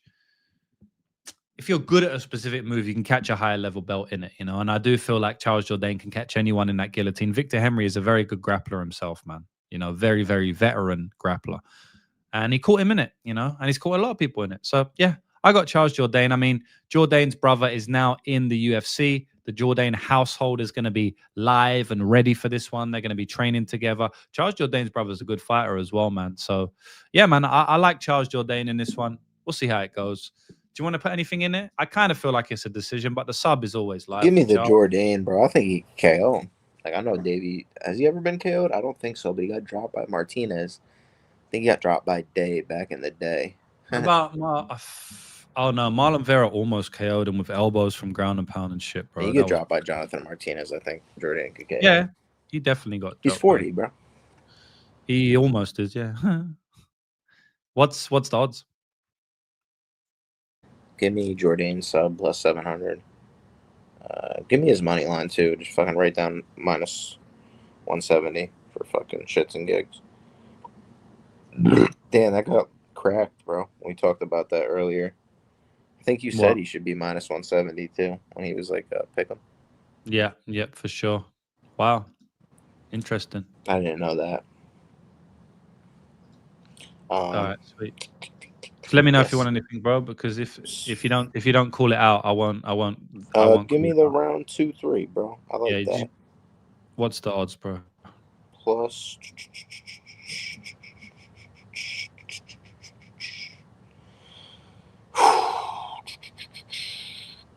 Plus 850 and plus 1400. That's pretty solid, bro. Either method. Bruno Silva, Young Sung Park. I'm not a massive believer in Park. I did bet Hernandez against him. He got smoked. I bet Tyra against him, and he smoked Park. Tyra inside the distance, all of that. I was actually there live for that. You know, that was a great cash. Me and Zah was watching it live in the Apex on one of the best cards ever. That was the Chris Duncan card. I kind of feel like Bruno Silva has a chance to win this fight as well. The only issue is Bruno Silva has took life-changing damage against his last fight, Joshua Van, and the fight before that, Manel Cape, and the fight before that. He was getting beat up by half the battles boy, Cody Durden, and then he landed a brutal knockout. So he's obviously still got that power. He can knock anyone out on his day. I wouldn't be surprised if he got a knockout here against Park, who has been dropped multiple times. You know, got dropped by Tyra. It's not the best look. Got wobbled by Tyra before the drop, about 2 seconds before. He also got dropped by Sung Duk Choi multiple times. Was getting wobbled all over the place there. It was a 50-50 fight. You know, ended up finishing it in round 3. I don't know, man. I think Bruno Silva can compete here. I just don't know. It could be washed, you know. That's the issue. And I also feel like Park's got a massive, massive advantage in the size and physicality as well. So that's not great. You know, Bruno Silva, not really a big guy. We got 5'4" versus 5'7". That's kind of a big difference. And he's like just a lot bigger as well. Like, it's not like Bruno's much thicker than Park. You know what I mean? They're like the same, bro. So, yeah, I don't love that. And obviously, Bruno Silva's old now for flyweight. He's like 35 years of age, whereas Park's probably in his prime. But at the end of the day, Park ain't really beat anyone. Park's beat Carlos Hernandez only, you know. So I can't say that Park is like, I don't know, bro. He hasn't proved it to me, you know. Park hasn't proved it to me yet. He looks good, but there's some fights where he's close, he's getting dropped, and he hasn't beat anyone good. You know, Bruno Silva has better wins. He has better losses. He has much better competition. And he's just as dangerous with his shots and his jiu-jitsu. So at plus 200, I feel like the value's on Silva. But yeah, I could see Park just being too young for him, too athletic, too physical, too big, and winning the fight. What do you think about this one? Yeah, I just, it's hard to trust Bruno Silva at this age, bro. I know I'm kind of short with this breakdown, bro. I got the worst headache in the world. It is so bad. I feel like I'm about to throw up, so I might have to go, bro. Yeah, all good, bro. Sorry, man. Yo, sorry, folks, bro. I'll if I can hop back on, bro, but I gotta go throw up real quick. My headache is like pounding, bro. All good, bro. You go, man. You go. Thanks, bro. Fuck. Jesus, that's not happened. Hopefully he's all right, man. Must have been really bad, bro. Or maybe he just needs another smoke, you know. No, I'm joking. Fuck, it must be pretty bad. Shout out to JB. Hopefully he's all good.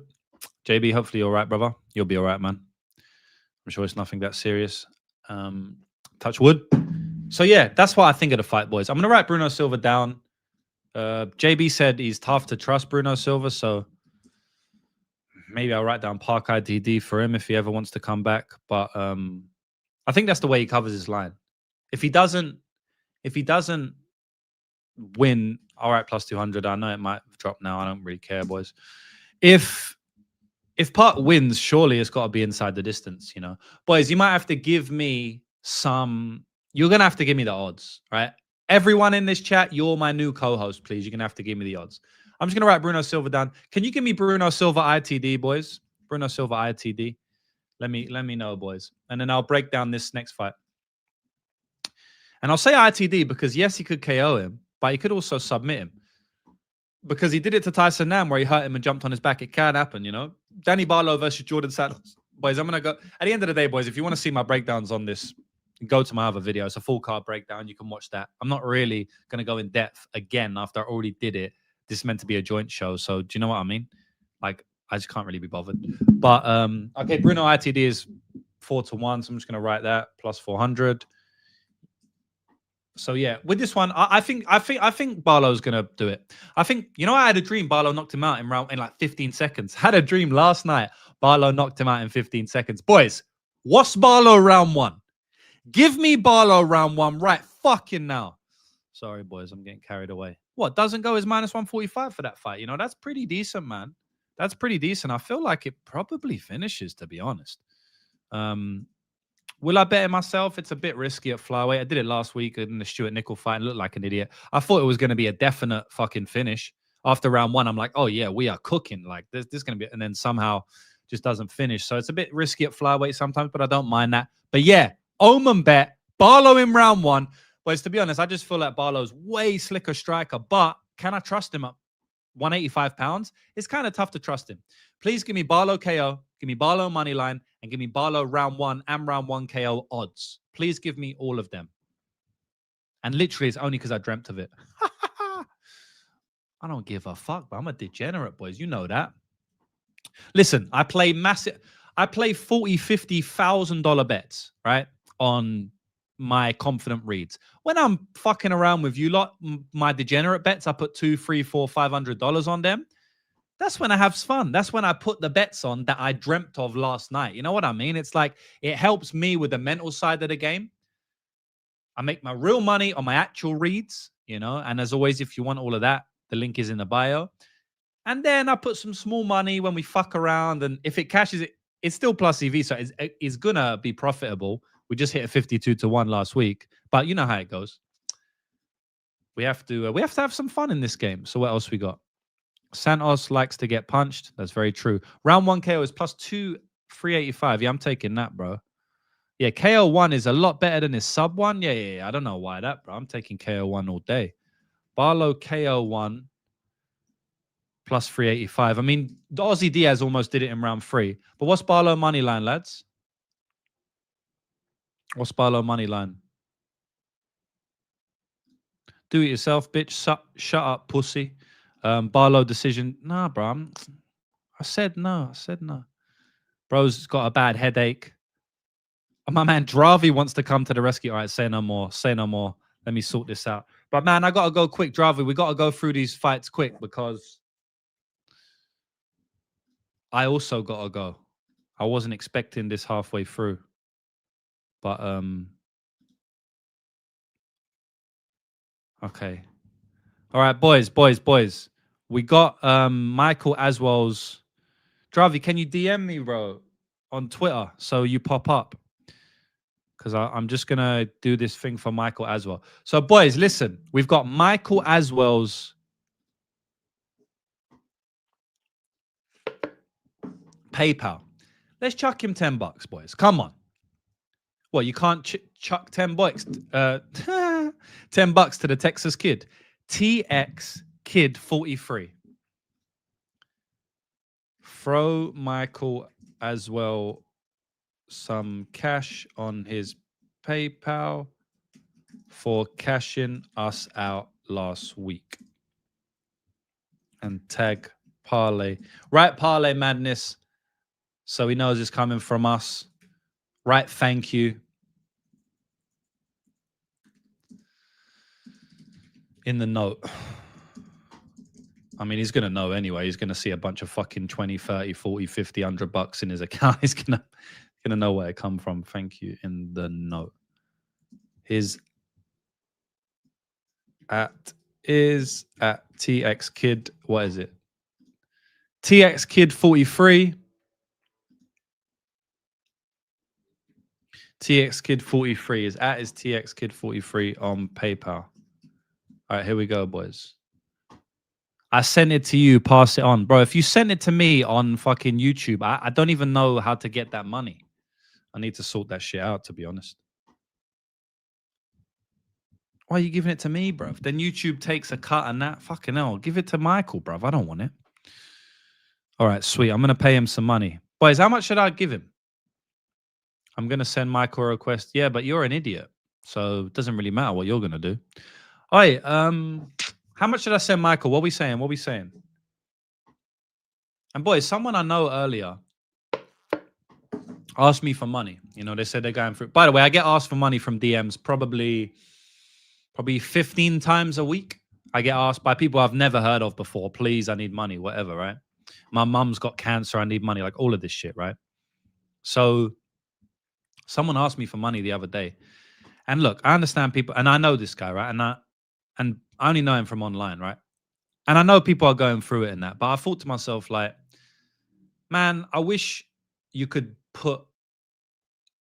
also understand that I have a life and I have family to take care of. And because he was telling me a bit about these family issues and stuff. And I'm like, do you think I don't have a family? Do you think I don't have family issues? Like right now, boys, right as we speak today, I got a lot going on in my family, right? Like bad sicknesses, people's rent I'm paying for. I pay for 4 people's rents. 4 rents, boys. Imagine most people in here pay for 1 rent, right? Imagine how much stress to pay for 4. So I say that to say this. Everyone's got their own fucking issues going on. Please don't DM me asking for money, bro, because it's kind of disrespectful. You're basically like looking at me saying, this guy's got no issues. You know, look at all of my issues. Please pay for my money, James. I'm like, bro, like, it's kind of disrespectful, man. All right, I'm going to send some money to TX Kid 43. Give him 100K or the chat riots. I'm an idiot with money. Please hook me up. What? We've got a second member joining stream. Yeah, Dravi, message me, bro. All right, boys, here it is. Go and throw Michael Aswell some cash.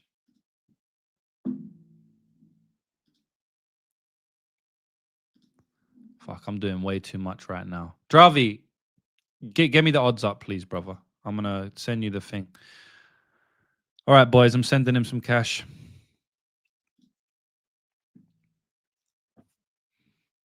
Sending him some cash, cuz. He is sending you fight gear, at least 500. Okay. People have no idea. I know, man. I just feel like, fucking hell, man. It's, come on, bro. Like, your boy's got issues as well, you know what I'm saying? Your boy's got family as well, man. It's not all about you, you know what I'm saying? But it is what it is, isn't it? They look at me, they think I got so much money, and they're like, yeah, let me ask this guy. But no one thinks about your boy, you know what I'm saying? No one thinks about your boy. Where's my shoulder to cry on? What a man, James. I've had the same to do to man. Yeah. Oh, of course, brother. Of course. Of course. A lot of shit going down in my life right now, boys. But you'll never hear me speak about it online, ever in my life. But it is what it is. All right, bro. Someone said 500. Someone said 500. So should I do 500? Fuck it. I'll send him 500, bro. He's the man. Sending him 500, boys. Can I do a note? I don't know if I can do a note. I don't know if I can do a note. Can I do a note? Oh, yeah, I can add a note.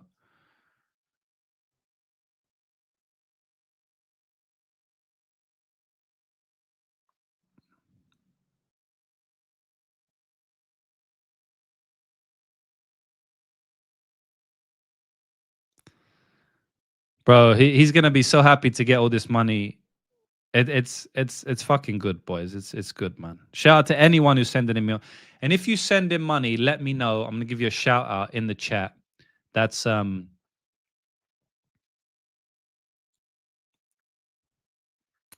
you're a legend for that. Because bro, these fighters don't get a lot of money, so the little we can do, like, it's a good thing for the community, boys. Let's go. Maybe thanks for cashing us out. I said from Lucrative James and Parlay Madness gang. Let's go. Almeida Pack. Thanks for cashing us out. All right, boys. And boys, for those of you who want the breakdowns, go watch my other show. This is the community show where we all talk shit, send money to fighters, smoke weed, all of that good stuff. All right, it's done, boys. Can you see that? That's proof. Ain't capping, no fraud out here. You sent 500. I don't know if you can see that, boys, but anyway, it's there. So that's it. Yeah. Let me know if anyone... Boys, someone could have at least sent, like... And you don't have to send 500, but you boys can at least send like $5-10. Surely there's people who could do that, right? Come on. Come on. All right, I'm gonna send Javi the link now. All right, where are we going?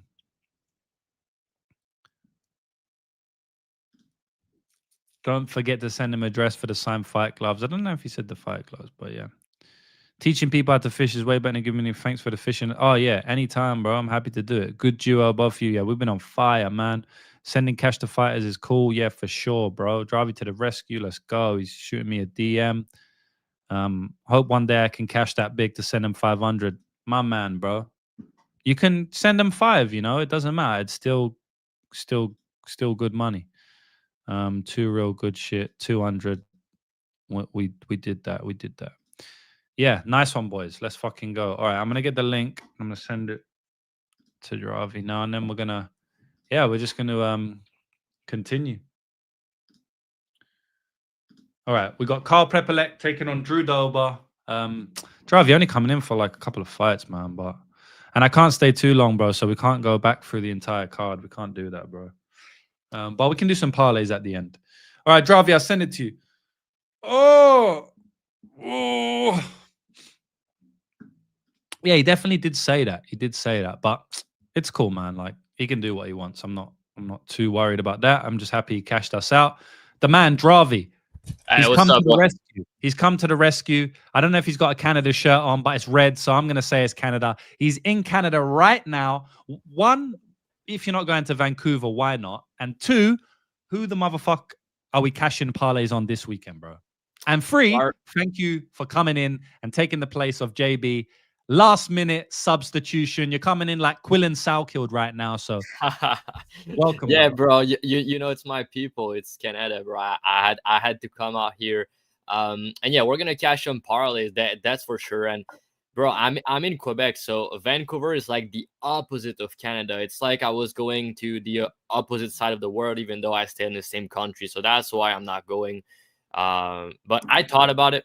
But I went to Montreal the last time they were in Canada. But yeah, I couldn't go to Vancouver. Maybe I'll go to like a big pay-per-view outside of Canada if I want to travel as long. It makes sense. Yeah. Nice, bro. So have you got any takes? This is your Canadian people, so maybe you're a little bit biased on some of the fighters. Have you found that this week, since you're from Canada, you like these fighters? Like, because if there's English fighters, I'm biased on those fighters. Like, we know that, right? Like, I always am. And I say that out loud. Have you find it not necessarily a struggle, because we're veterans at the end of the day, but have you found a little bit biased on some of these fighters? Do you have to watch it a little bit more because you know you might be biased, or are you just neutral? Honestly, Charles Jordane, every time he fight, bro, he's from Quebec. He's from my place. So I'm always biased when he fights. I still bet his fight because I do well most of the time. And Zahabi, I was not a fan before. But since I saw his fight in Montreal against Aldo, round 3 was electric. I was there live.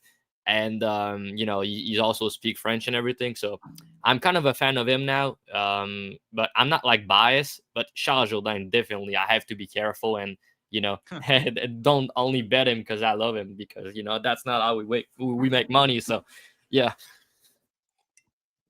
And we're human at the end of the day, boys. You know, we might portray to be the smartest in the world, but we do make mistakes. We do have biases. We are human. We're not robots. We can make mistakes. I've done it in the past. I'll do it in the future. But we're just going to try and do our best not to do it. And that's why I always try and let you know if I'm biased beforehand. Like next week, there's a couple fights I'm heavily biased on. But we're in this week, and we got Carl Prepelec taking on Drew Dober. I kind of feel like Prepelec is live here. He's the biggest underdog on the card. He's plus 400. His KO in round 1 is around plus 1,500. Look, Drew Dober is a good fighter, right? But he's got hurt and wobbled in maybe every single one of his last 5 fights. I think there was one that he didn't off the top of my head. And he used to be fucking durable as fuck, and you couldn't even really hurt him. But now he's getting hurt in every single fight. Got knocked out by Fravola. Got knocked out by Torres in 60 seconds. Got wobbled all over the place by McKinney and Gene Silva. So, I don't know, man. I feel like his durability is kind of clearly going, unarguable. And if that's the case, Prepelec has those fast head kicks, man, from either leg. And he's very slick with them. You don't even see him coming. Why can't he hurt Drew Dober in this fight? You know, and he's never been KO'd himself. I think he's very durable himself. And Drew Dober, is he going to go out there and submit him? I don't know. It's kind of unlikely. I just feel like it could be a close fight against someone who's fading durability. So that's the way I see it. Obviously, Drew Dober should win at -500, biggest favorite on the card, but we're talking about odds here, man. So I don't know if you've got a take on this one, Dravi. Not really, honestly. It's not a fight I have a strong take about. The only thing I'll say is there's no way I could be betting Dober at these prices with, his durability is going and everything. And like you said, Propelec is durable. And I think on the feet, it could be competitive.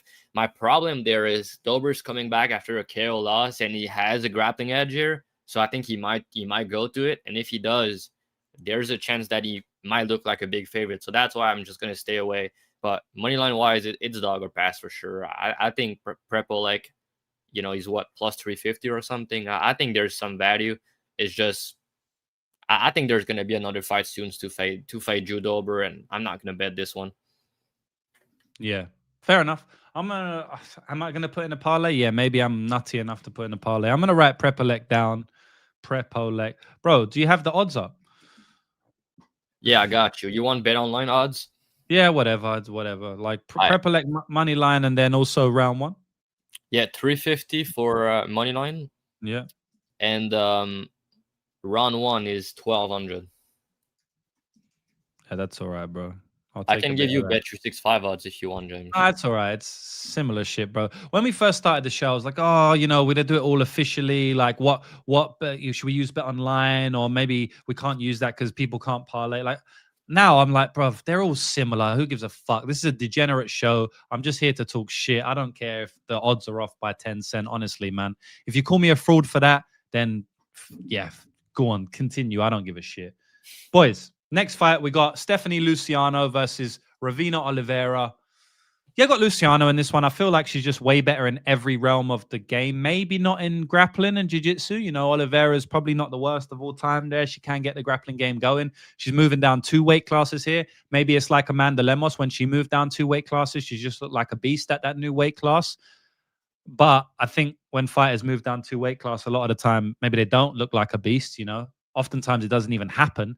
So who's to say she comes out here looking worse? Like, she might come out here looking not as good, Maybe she's cut too much weight. We don't really know.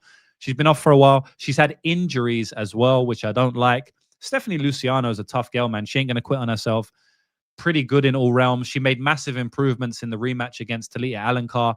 And yes, Sam Hughes did grapple her, but I still feel like she could have won that fight. Arguably, she won the fight. It was still very close against Sam Hughes, who's on a bit of a run now. Like, she beat Jacqueline Amorim. Like, she's a very, very good fighter. Obviously just finished Bannon in her last fight. Sam Hughes has turned in to actually she had a close fight against Yasmin Uregi on the feet to some degree. I mean, never was once in danger in that fight. Like, Sam Hughes has turned out to be a very good fighter, and Luciano arguably beat her in her last fight in a 9th MMA contest. I mean, I think she's improving and getting a lot better. She's a much better striker in this fight. And Ravina Oliveira was getting grappled at moments by Lisboa. She did grapple her as well, but she was getting grappled by Lisboa, who I don't think's a great grappler, like, to be honest, at all. So she's aggressive with it. She's tenacious, but she ain't a great grappler. We'll speak about her in a minute as well. So I don't know. I got Luciano here, but a lot of people are betting Oliveira. The price is dropping down, so maybe I'm missing something. Dravi, what do you think about this one? I think people don't know about the fact that Oliveira is coming back after ACL reconstruction. That's a big deal, man. I mean, so some fighters never is going to come back the same after that. Remember Lisboa in her last fight, she had a knee. She had a thing with her knee, right? She had the problem with that, and she had, and I'm not sure it was ACL, whatever it was, but she came back and didn't look good at all, right? And yeah, Oliveira is dropping down 2 weight class for the first time in her entire career. She never fought at strawweight. And then you add that injury and that 2-year layoff on top of that. Maybe she come back looking better, but if I had to bet, I think there's more chances that she come back looking worse, honestly. And Luciano on the other end, active, improving, much better striker. And the thing I like about her game, James, is in her last 3 fights, she threw 200 significant strike, right? Wow. So she's going to throw a lot of volume, man. And I think her takedown defense is improving, like you said. And I think Alencar is a better grappler than Oliveira. I guess Oliveira is bigger, so maybe that could be a factor. But I think Luciano is going to style on her.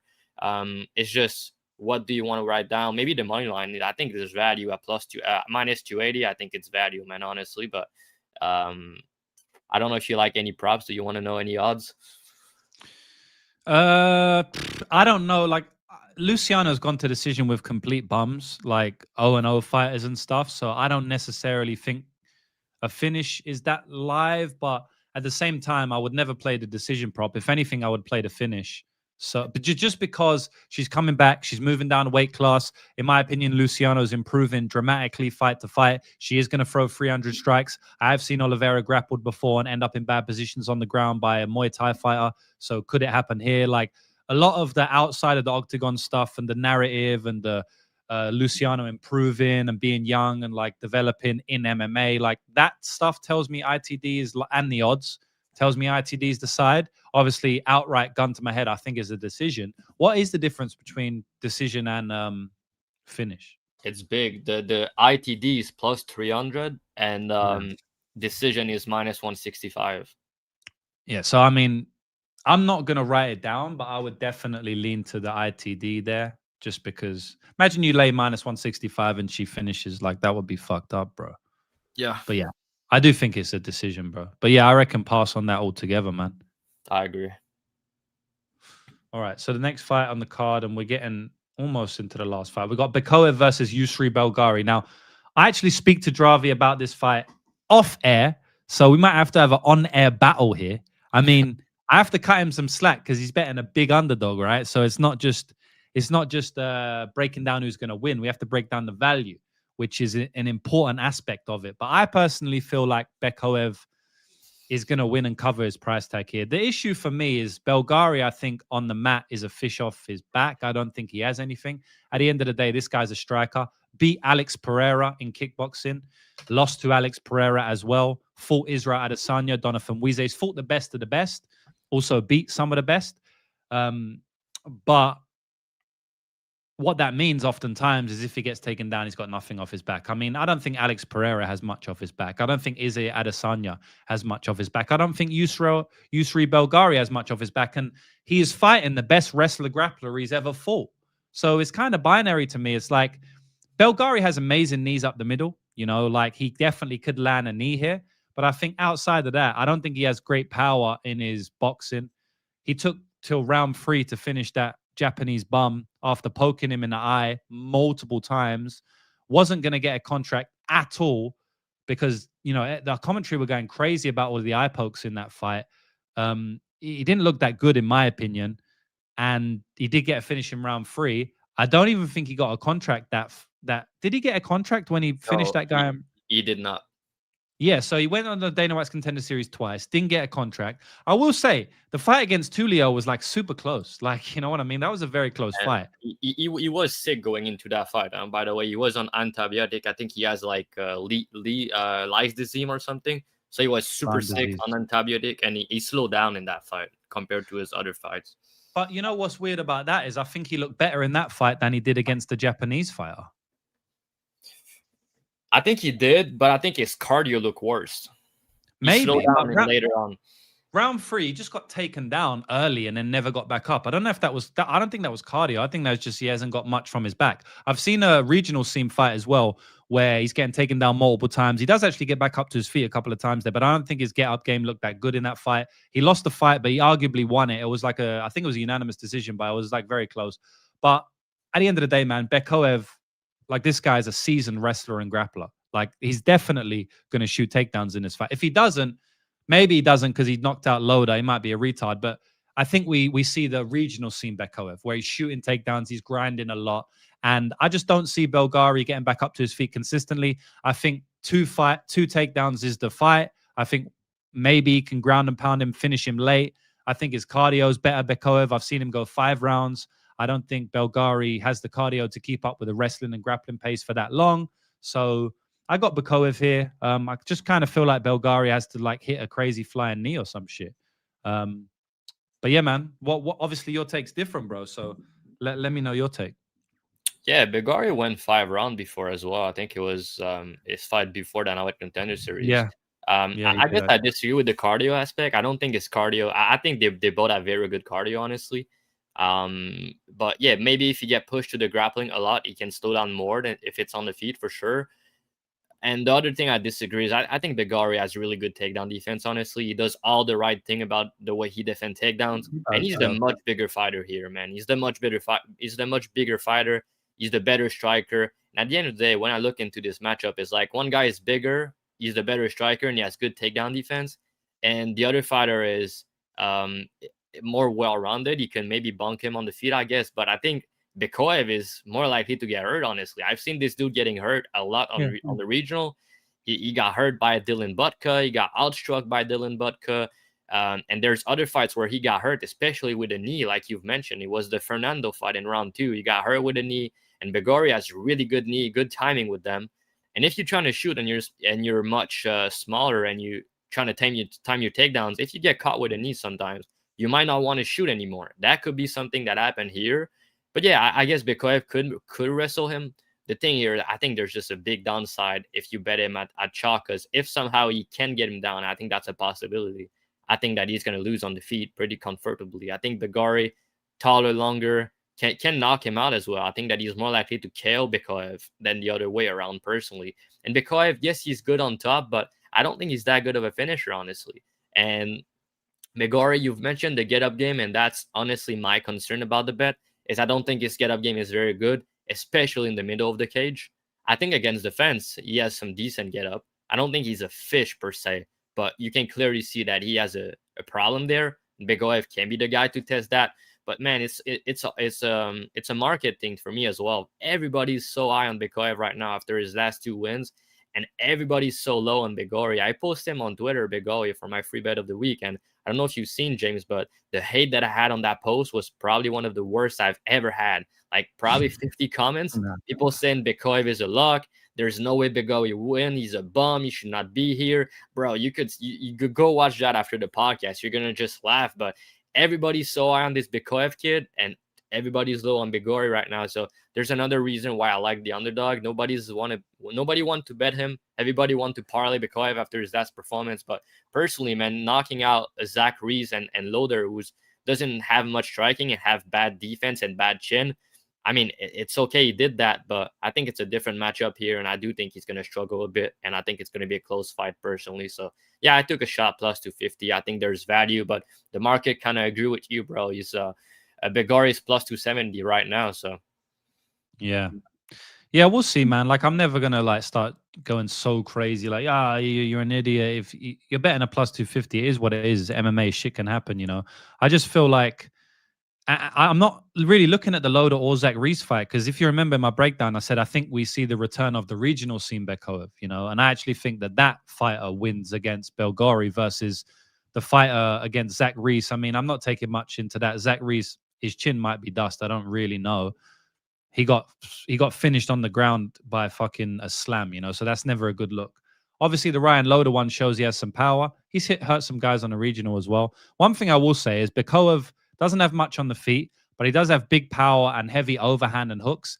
And Belgari does get caught with the overhand and hooks a little. Like that specific shot, he does get caught with. If you remember, Tulio knocked his mouthpiece the other side of the octagon with that specific shot. So, you know, he does have some upside on the feet to hurt Belgari because he's so tall when he kind of leans back a little bit. But yeah, man, we'll see how it goes, bro.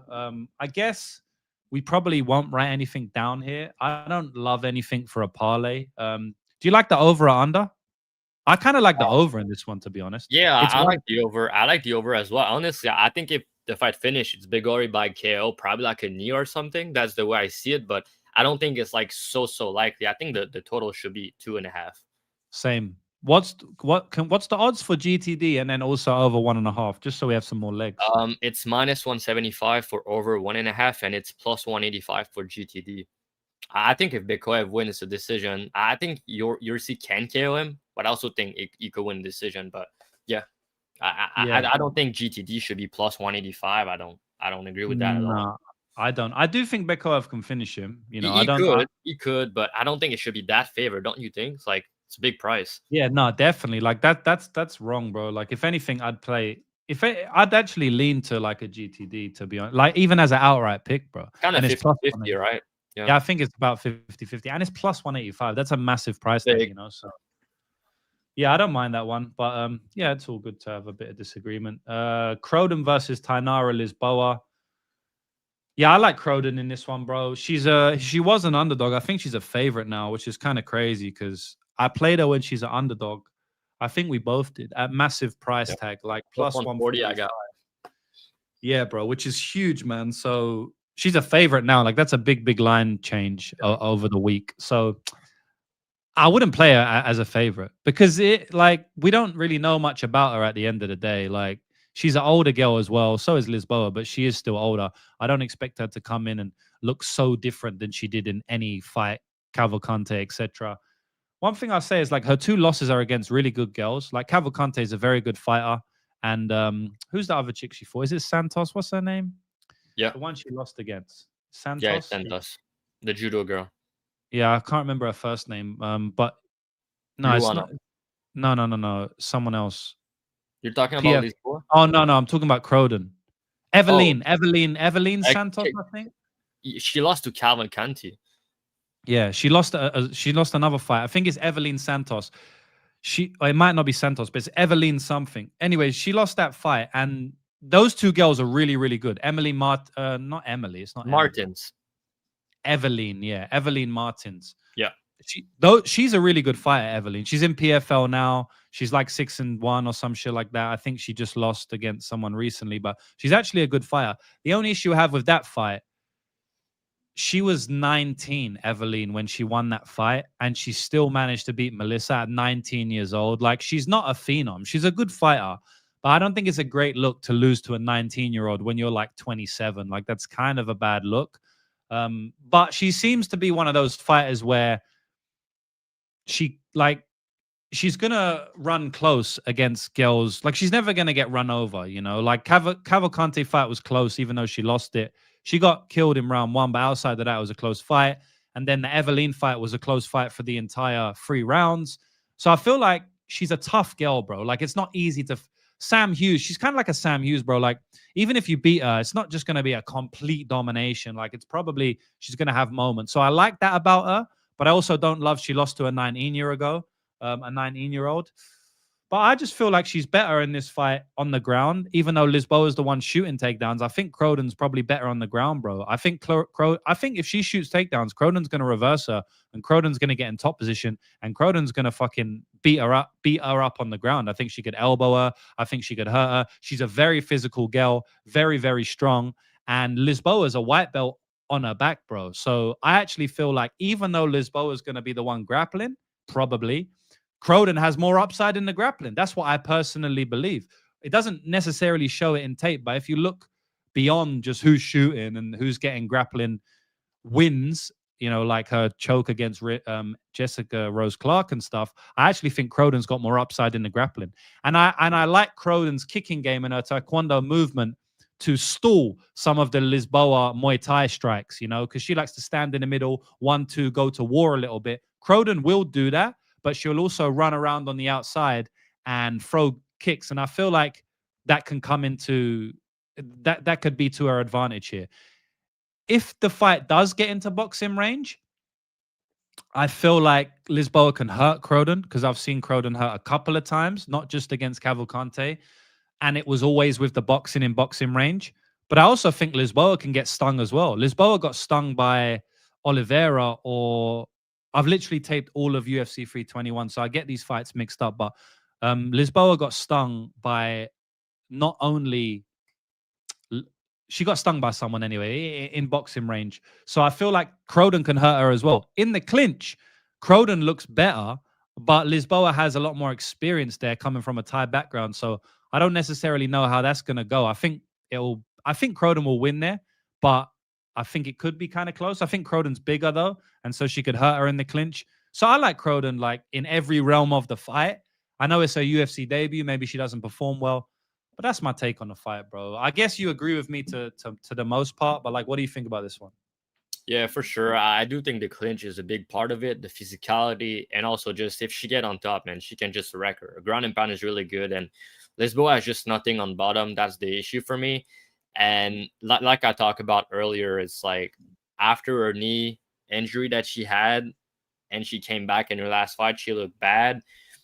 Man, I don't think she's going to look better here personally. So yeah, that's another thing. And yeah, I just think Croden, She's fighting at home. She's more physical. She's better in the clinch. Like you said, I mean, Lisboa is the better striker, but Croden has some nice kicks, some nice movement. So it's not like she's gonna get beat up on the feet, I don't think. And she's also tough. So if she get hurt, I trust her more to survive. But if Lisboa get elbow from top position, I think she might find the door, man. I mean, she's been finished twice.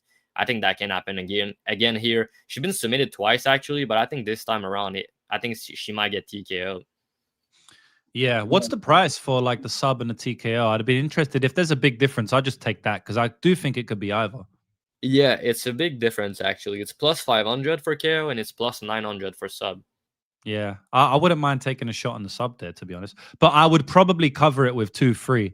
Yeah, and then she probably gets KO in round 1. I look like a retard. Croden is a 2-3 girl. You know, she has a couple 2-3 finishes, and Lisboa, I think she's slowed down as well. I think she has a worse cardio. Croden really good cardio, honestly. So I think Lisboa in round 3, if Croden get on top, like it's gonna be a nightmare.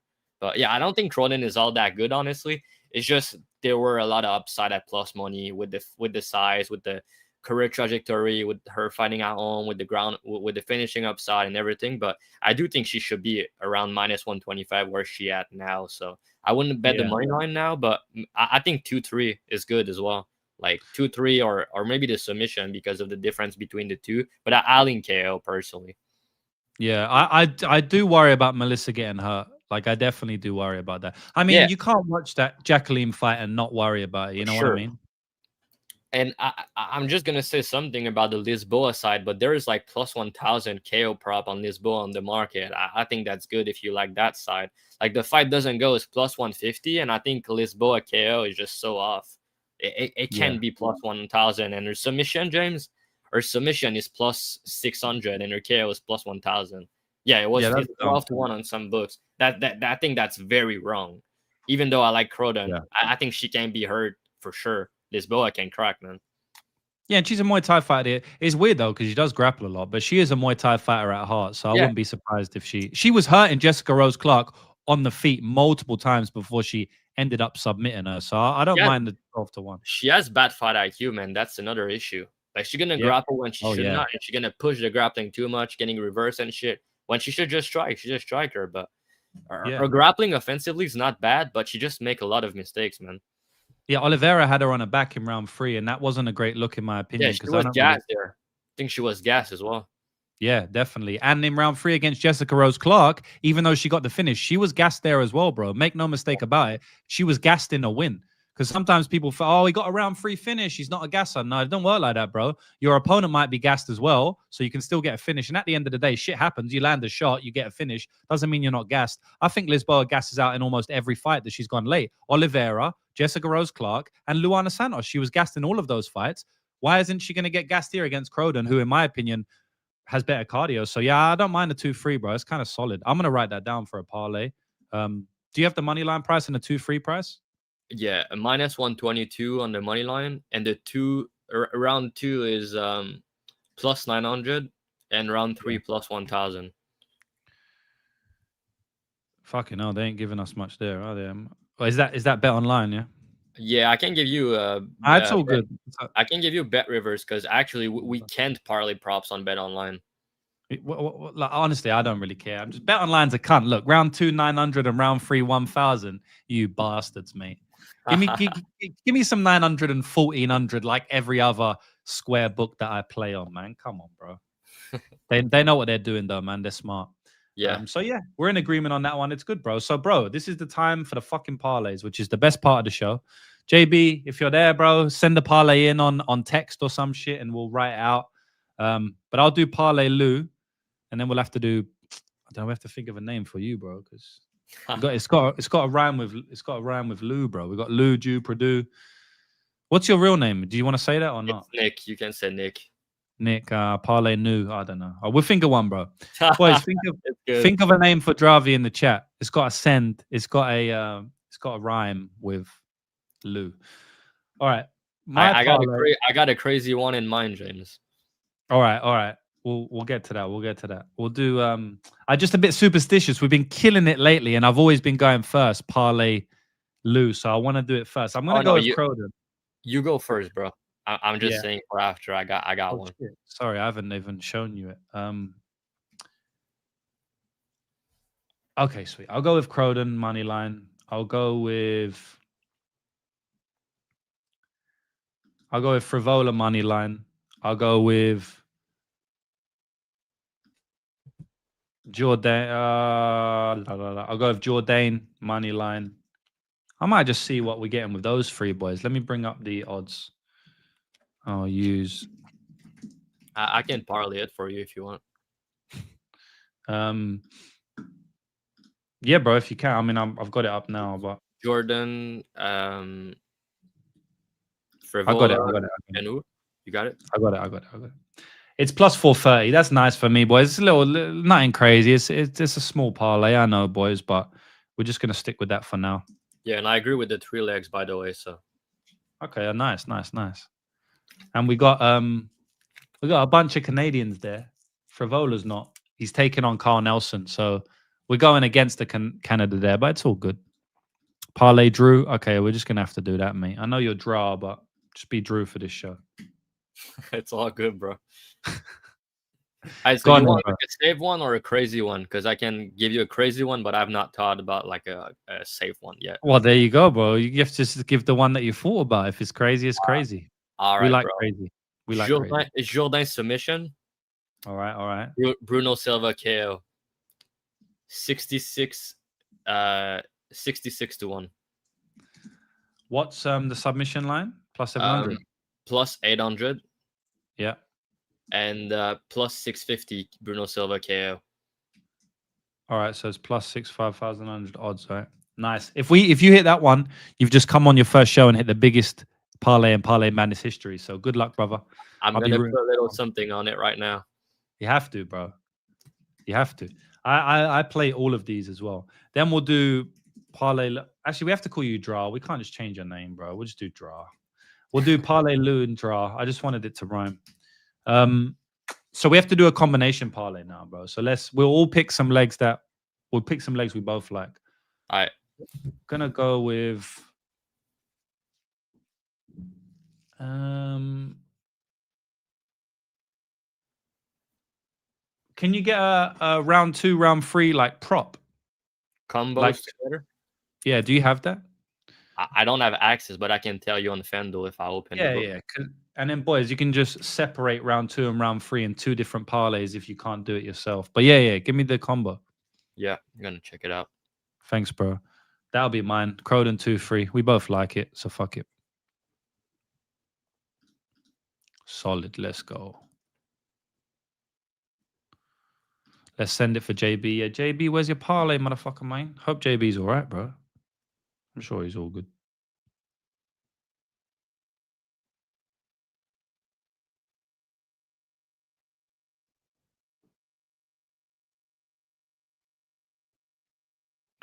All right, boys.